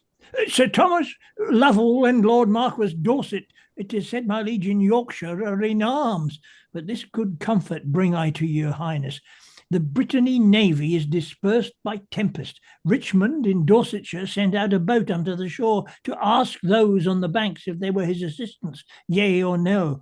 Who answered him? They came from Buckingham upon his party. He, mistrusting them, hoists sail and made his course again for Brittany. March on, since we are up in arms, if not to fight with foreign enemies, yet to beat these rebels here at home. Enter Catesby. Oh, my lord, my liege, the Duke of Buckingham is taken. That is the best news. That the Earl of Richmond is with a mighty power landed at Milford is colder news, but yet they must be told. Away towards Salisbury. While we reason here, a royal battle might be won and lost. Someone take order Buckingham be brought to Salisbury. The rest, march on with me. Trumpet sound. Exit. Scene 4. Enter Darby and Sir Christopher. Sir Christopher, tell Richmond this from me, that in the sty of the most deadly boar, my son George Stanley is franked up in hold. If I revolt, off goes young George's head. The fear of that holds off my present aid. So get thee gone. Commend me to thy lord. Withal say that the queen hath heartily consented he should espouse Elizabeth her daughter. But tell me, where is princely Richmond now? At Pembroke or at Hertford West in Wales. What men of name resort to him? Sir Walter Herbert, a renowned soldier, Sir Gilbert Talbot, Sir William Stanley, Oxford, redoubtable Pembroke, Sir James Blunt, and Rice ap Thomas, with a valiant crew, and many other of great name and worth. And towards London do they bend their power, if by the way they be not fought withal. Well, hie thee to thy lord. I kiss his hand. My letter will resolve him of my mind. Farewell. And they exit. Act 5, Scene 1. Enter Buckingham with halberds led to execution. Will not King Richard let me speak with him? Now, my good lord, therefore be patient. Hastings and Edward's children, Grey and Rivers, holy King Henry, and thy fair son Edward, Vaughan, and all that have miscarried by underhand, corrupted, foul injustice. If that your moody, discontented souls do through the clouds behold this present hour, even for revenge, mark my destruction. This is All Souls' Day, fellow, is it not? It is. Why then All Souls' Day is my body's doomsday. This is the day which in King Edward's time I wished might fall on me, when I was found false to his children and his wife's allies. This is the day wherein I wished to fall by the false faith of him whom most I trusted. This All Souls' Day to my fearful soul is the determined respite of my wrongs. That high all-seer, which I dallied with, hath turned my feigned prayer on my head, and given in earnest what I begged in jest. Thus doth he force the swords of wicked men to turn their own points in their masters' bosoms. Thus Margaret's curse falls heavy on my neck, when he, quoth she, shall split thy heart with sorrow. Remember Margaret was a prophetess. Come, lead me, officers, to the block of shame. Wrong hath but wrong, and blame the due of blame. Buckingham and his officers. Scene 2.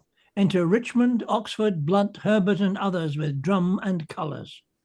Fellows in arms, and my most loving friends, bruised underneath the yoke of tyranny, thus far into the bowels of the land have we marched on without impediment, and here receive we from our father Stanley lines of fair comfort and encouragement. The wretched, bloody, and usurping boar that spoiled your summer fields and fruitful vines swills your warm blood like wash, and makes his trough in your emboweled bosoms. This foul swine is now even in the century of this isle, near to the town of Leicester, as we learn. From Tamworth thither is but one day's march. In God's name, cheerly on, courageous friends, to reap the harvest of perpetual peace by this one bloody trial of sharp war. Every man's conscience is 1,000 men to fight against this guilty homicide. I doubt not but his friends will turn to us. He has no friends, but what are friends for fear, which in his deepest need will fly from him? All for our vantage. Then in God's name march. True hope is swift and flies with swallows' wings. Kings it makes gods, and meaner creatures kings. And they exit. Act 5, Scene 3. Enter King in arms with Norfolk, Ratcliffe, and the Earl of Surrey. Here pitch our tent, even here in Bosworth Field. My lord of Surrey, why look you so sad? My heart is 10 times lighter than my looks. My lord of Norfolk. Here, most gracious liege. Norfolk, we must have knocks, huh? Must we not? We must both give and take, my loving lord. Up with my tent. Here will I lie tonight. But where tomorrow? Well, all's one for that. Who hath described the number of the traitors? 6,000 or 7,000 is their utmost power. Why, our battalia trebles that account. Besides, the king's name is a tower of strength, which they upon the adverse faction want. Up with the tent! Come, noble gentlemen, let us survey the vantage of the ground. Call for some men of sound direction. Let's lack no discipline, make no delay. For lords, tomorrow is a busy day. And Richard exits. Enter Richmond, Sir William Brandon, Oxford, and Dorset. The weary sun hath made a golden set, and by the bright tract of his fiery car gives token of a goodly day tomorrow. Sir William Brandon, you shall bear my standard. Give me some ink and paper in my tent. I'll draw the form and model of our battle. Limit each leader to his several charge, and part in just proportion our small power. My lord of Oxford, you, Sir William Brandon, and you, Sir Walter Herbert, stay with me. The Earl of Pembroke keeps his regiment. Good Captain Blunt, bear my good night to him, and by the 2nd hour in the morning desire the Earl to see me in my tent. Yet one thing more, good Captain, do for me. Where is Lord Stanley quartered, do you know? Unless I have mistaken his colours much, which well I am assured I have not done, his regiment lies half a mile at least south from the mighty power of the king. If without peril it be possible, sweet Blunt, make some good means to speak with him, and give him from me this most needful note. Upon my life, my lord, I'll undertake it, and so God give you quiet rest tonight. Good night, good Captain Blunt. Come, gentlemen, let us consult upon tomorrow's business. Into my tent. The dew is raw and cold.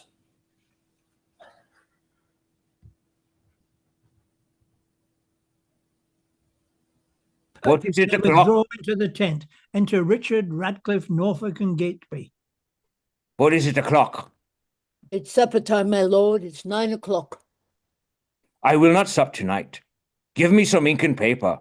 What, is my bever easier than it was, and all my armour laid into my tent? It is, my liege, and all things are in readiness.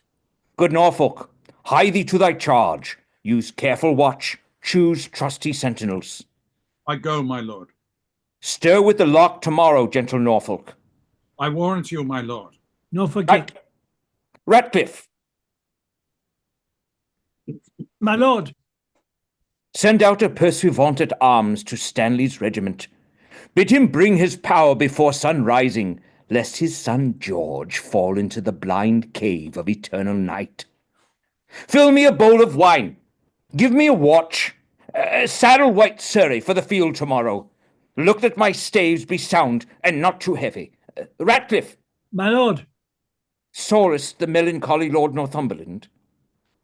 Thomas, the Earl of Surrey, and himself, much about cockshut time from troop to troop, went through the army, cheering up the soldiers. So I am satisfied. Give me a bowl of wine. I have not that alacrity of spirit, nor cheer of mind that I was wont to have. Set it down, ink and paper ready. It is, my lord. Bid my guard watch. Leave me. Ratcliffe, about the mid of night come to my tent and help to arm me. Leave me, I say. Ratcliffe exits. Enter Derby to Richmond in his tent. Fortune and victory sit on thy helm. All comfort that the dark night can afford be to thy person, noble father-in-law. Tell me, how fares our noble mother? I, by attorney, bless thee from thy mother, who prays continually for Richmond's good. So much for that. The silent hours steal on, and flaky darkness breaks within the east. In brief, for so the season bids us be, prepare thy battle early in the morning, and put thy fortune to the arbitrament. Bloody strokes and mortal staring war. I, as I may, that which I would I cannot, with best advantage will deceive the time, and aid thee in this doubtful shock of arms. But on thy side I may not be too forward, lest being seen, thy brother tender George be executed in his father's sight. Farewell. The leisure and the fearful time cuts off the ceremonious vows of love, an ample interchange of sweet discourse, which so long sundered friends should dwell upon. God give us leisure for these rites of love. Once more adieu. Be valiant and speed well. Good lords, conduct him to his regiment. I'll strive with troubled noise to take a nap, lest leaden slumber pays me down tomorrow when I should mount with wings of victory. Once more good night, kind lords and gentlemen. And they exit, leaving Richmond alone. O thou, whose captain I account myself, look on my forces with a gracious eye. Put in their hands thy bruising irons of wrath, that they may crush down with a heavy fall the usurping helmets of our adversaries. Make us thy ministers of chastisement, that we may praise thee in thy victory. To thee I do commend my watchful soul, ere I let fall the windows of mine eyes. Sleeping and waking, oh, defend me still. And he sleeps. Enter the ghost of Prince Edward, son to Henry VI. Let me Let sit. me sit, it's mine. Is Let that me yours? sit. I thought I was the young prince. All right. Go ahead. It's you. Take then. it, take it. Let me sit heavy on thy soul tomorrow. Think how thou stabbest me in my prime of youth at Tewkesbury. Despair therefore and die. You're talking to Richmond now. Who's You. Oh, be talking to cheerful, Richmond, for the wrong souls of butchered princes fight in thy behalf. King Henry's issue, Richmond comforts thee. Enter the ghost of Henry VI.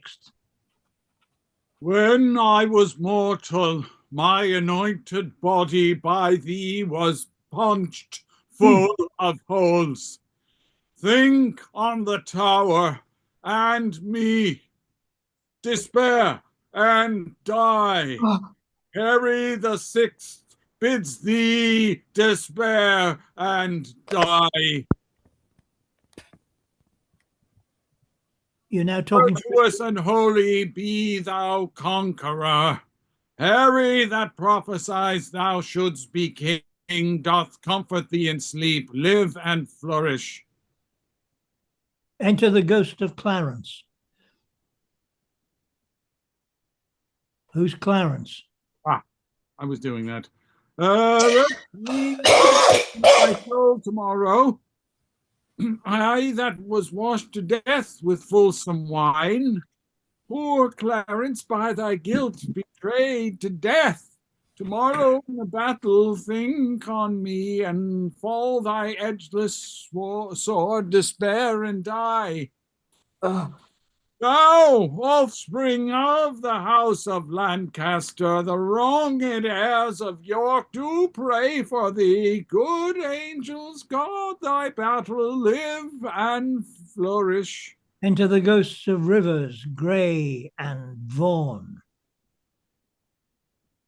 Mark, Rivers. I was doing that too. I know. Please sit heavy in thy soul tomorrow. Rivers that died at Pomfret, despair and die. Think upon Grey, and let thy soul despair.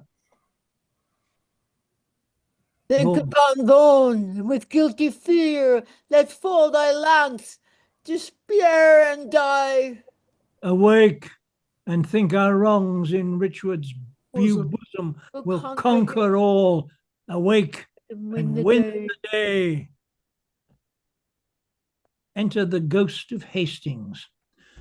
Bloody and guilty, guiltily awakened in a bloody battle in thy days, think on Lord Hastings, despair and die.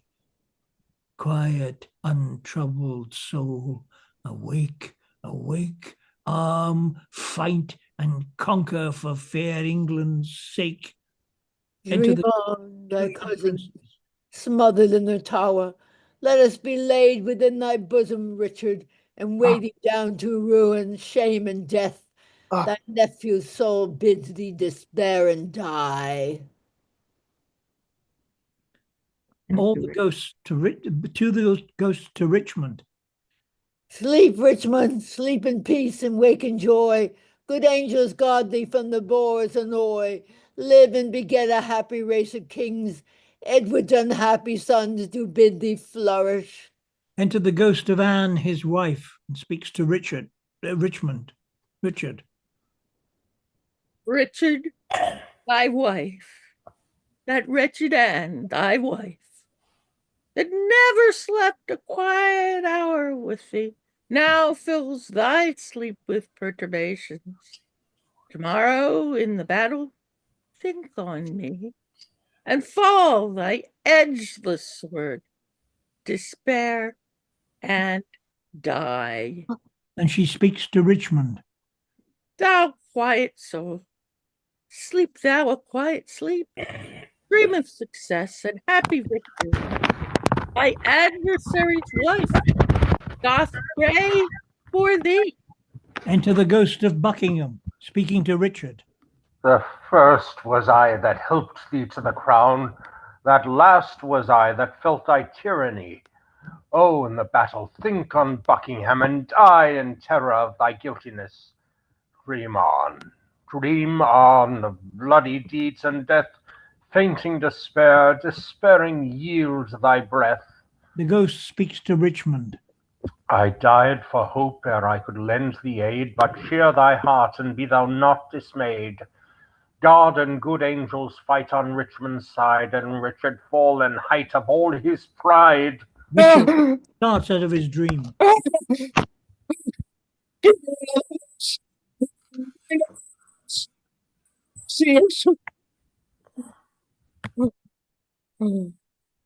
Lord, I did but dream. O coward conscience, how dost thou afflict me? The lights burn blue. It is not yet midnight. Cold, fearful drops stand on my trembling flesh. What? Do I fear myself? There's none else by. Richard loves Richard. That is, I am I. Is there a murderer here? No. Yes, I am.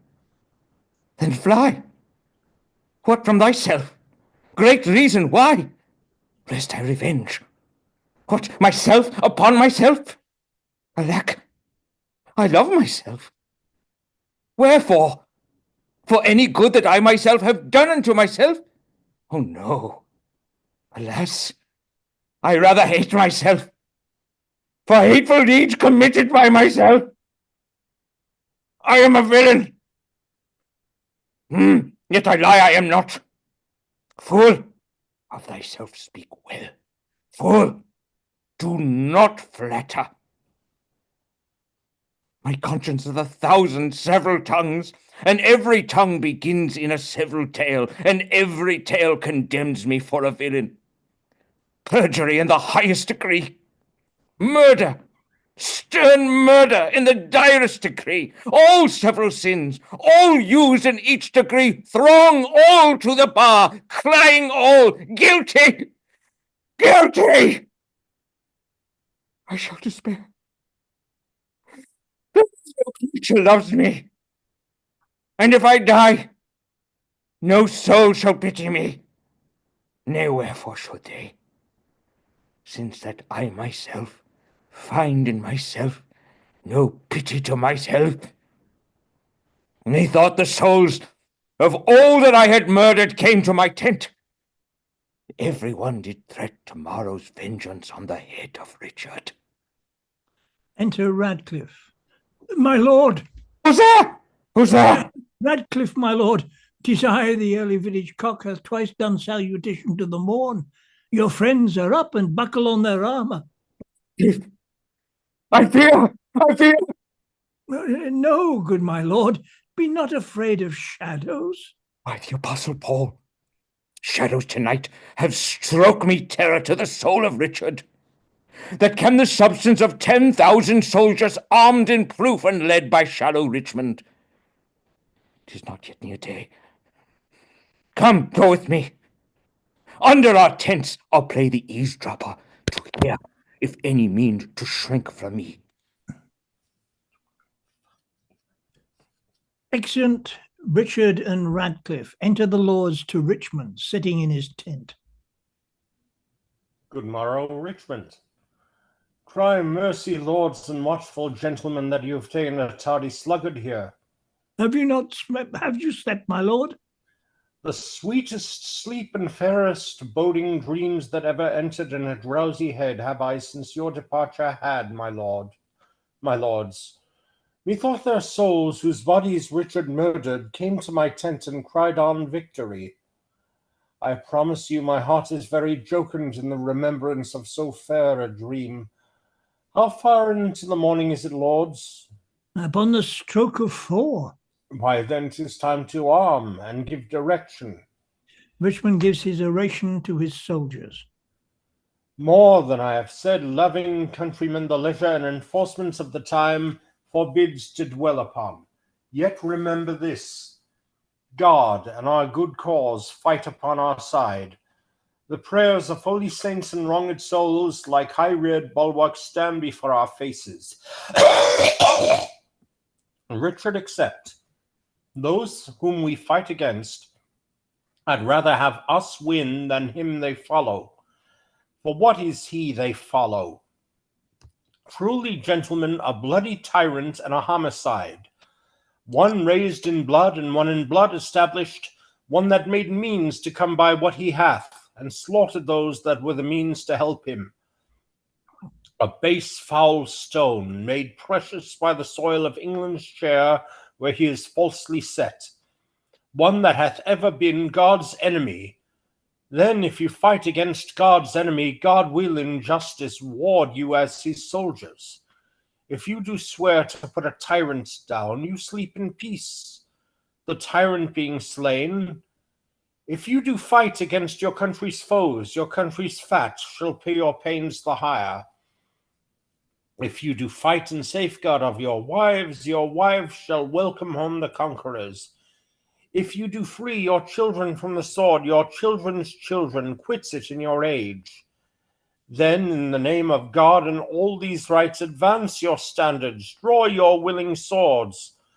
For me, the ransom of my bold attempt shall be this cold corpse on the earth's cold face. But if I thrive, the gain of my attempt, the least of you shall share his part thereof.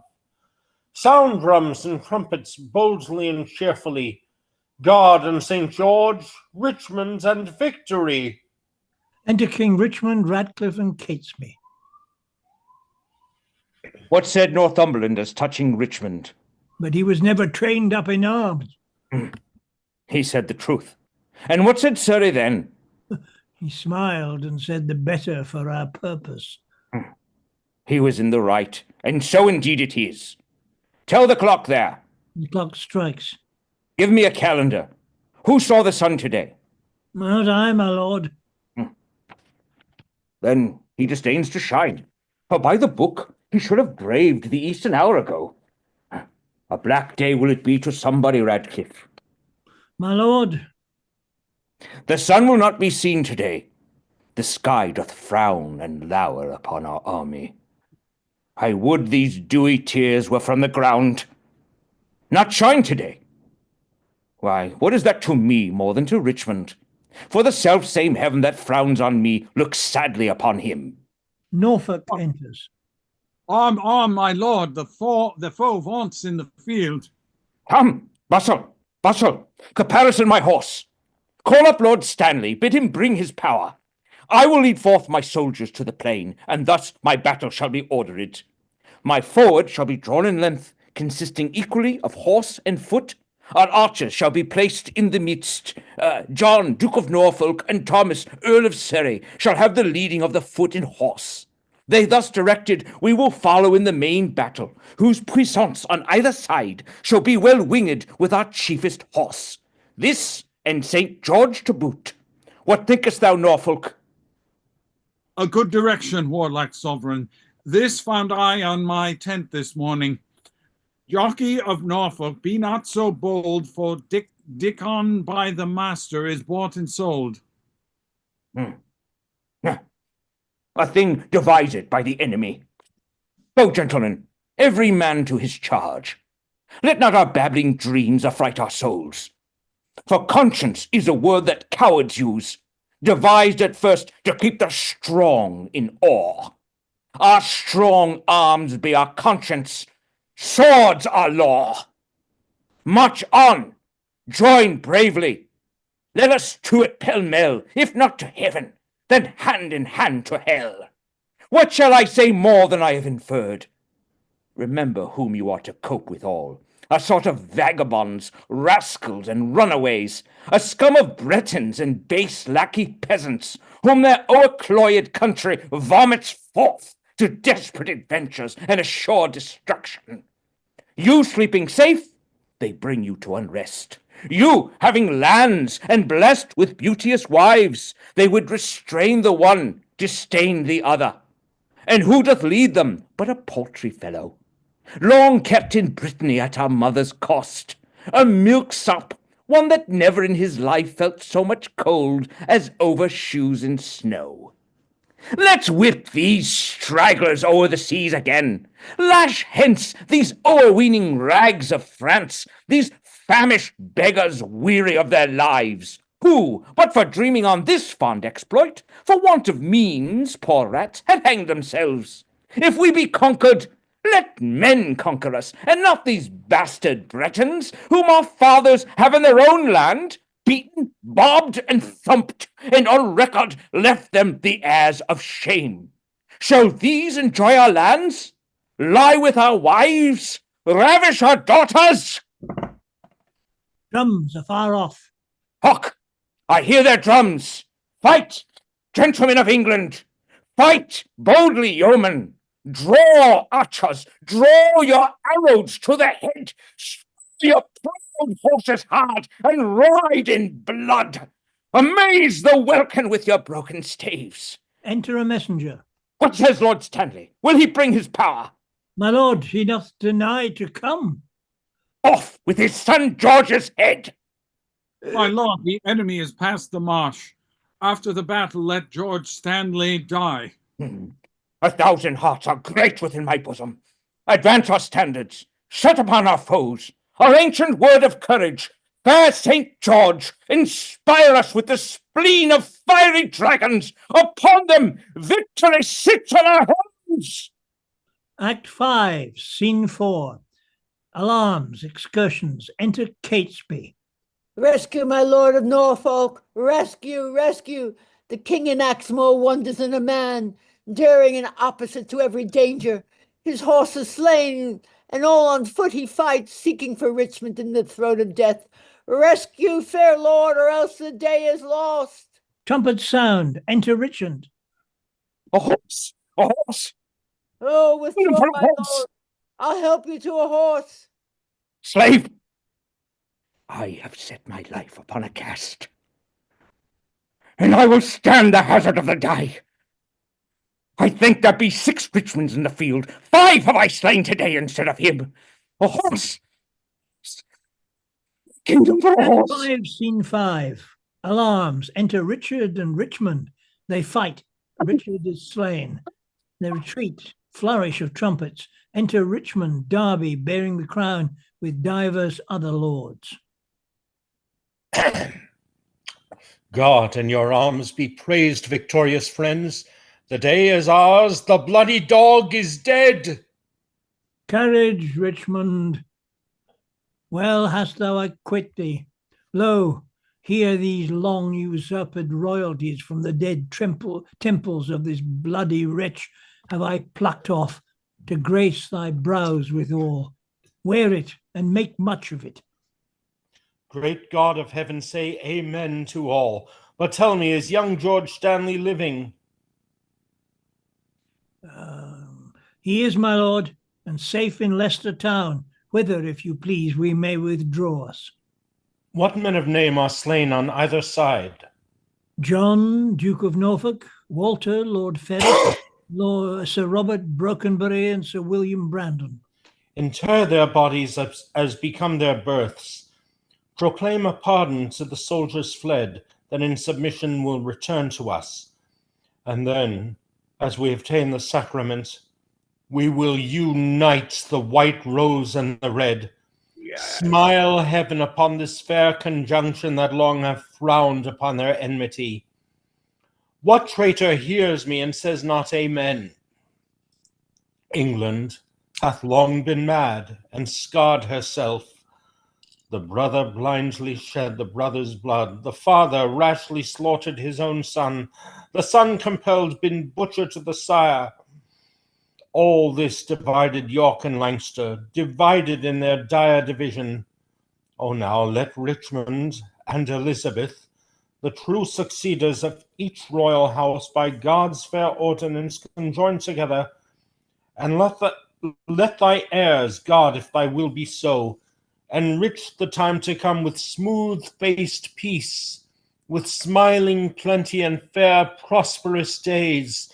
Abate the edge of traitors, gracious Lord, that would reduce these bloody days again and make poor England weep in streams of blood.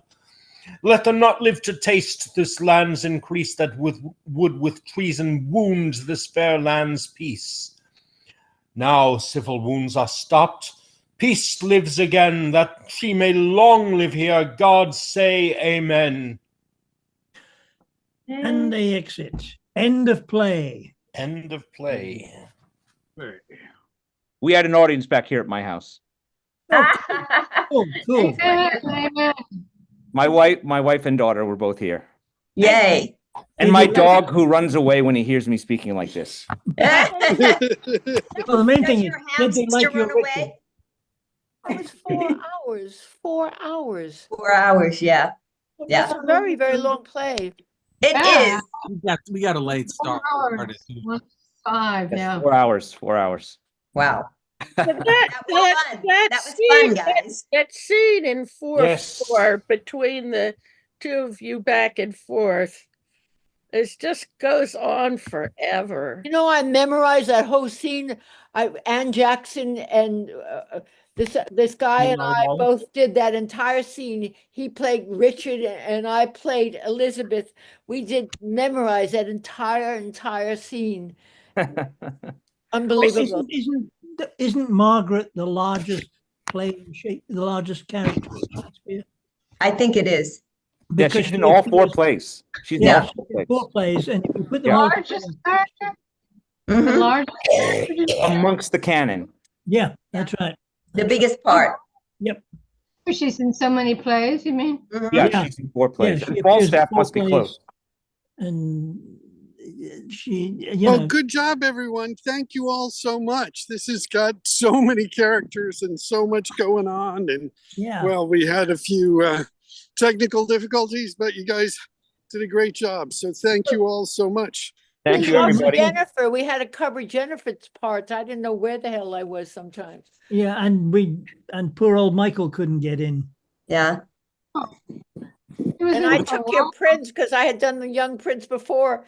And then I realized that you were but it's There's about 4 different Richards and 4 different Edwards in these Right, plays. right, They right. didn't have a lot of names that they Yeah, used. they didn't have a lot to Very go around. complicated.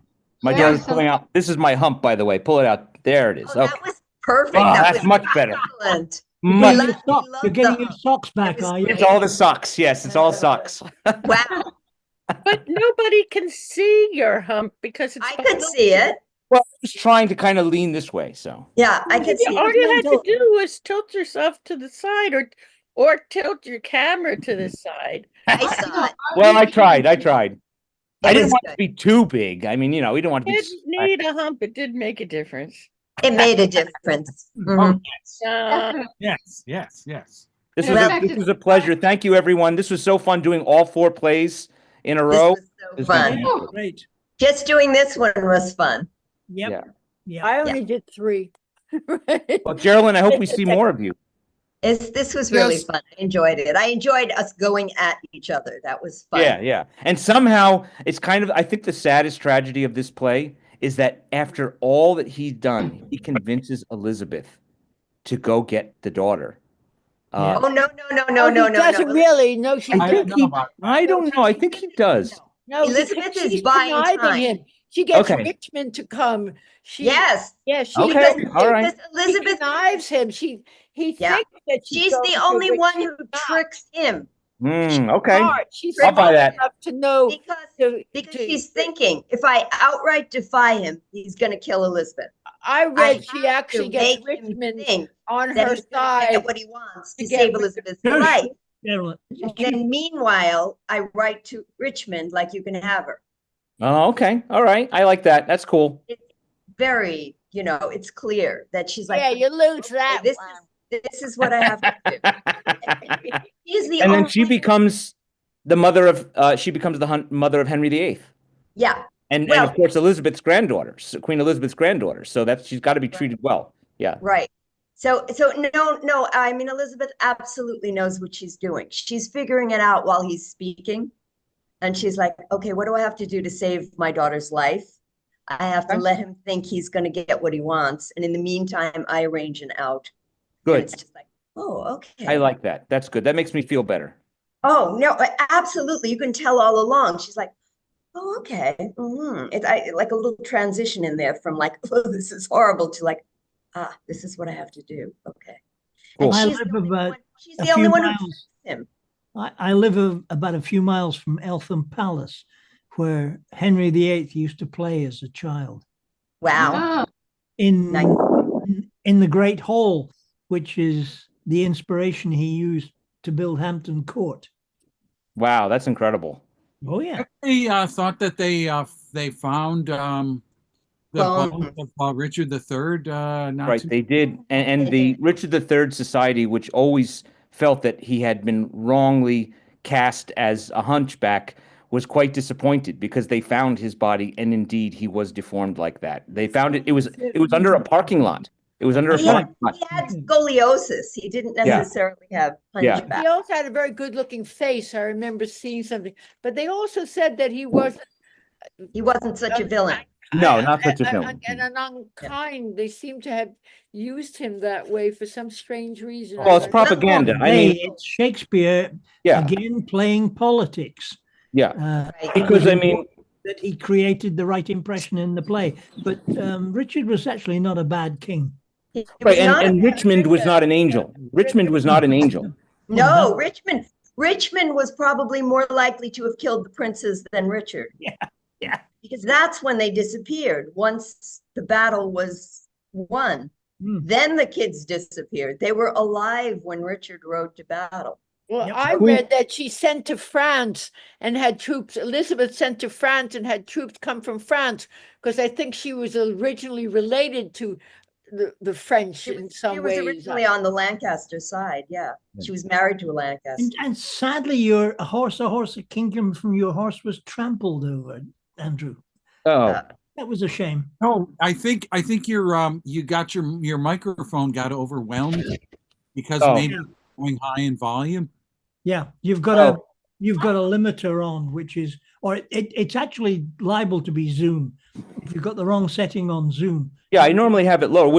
Were there other lines that had that problem? Yes. No. There were about 3 or 4 times when you got larger I than see. life, and the Zoom thing just cut you out completely. Yeah. Oh, I see. Yeah, I do have it on a limiter, but maybe I was too close to the microphone because I do Yeah. have it limited.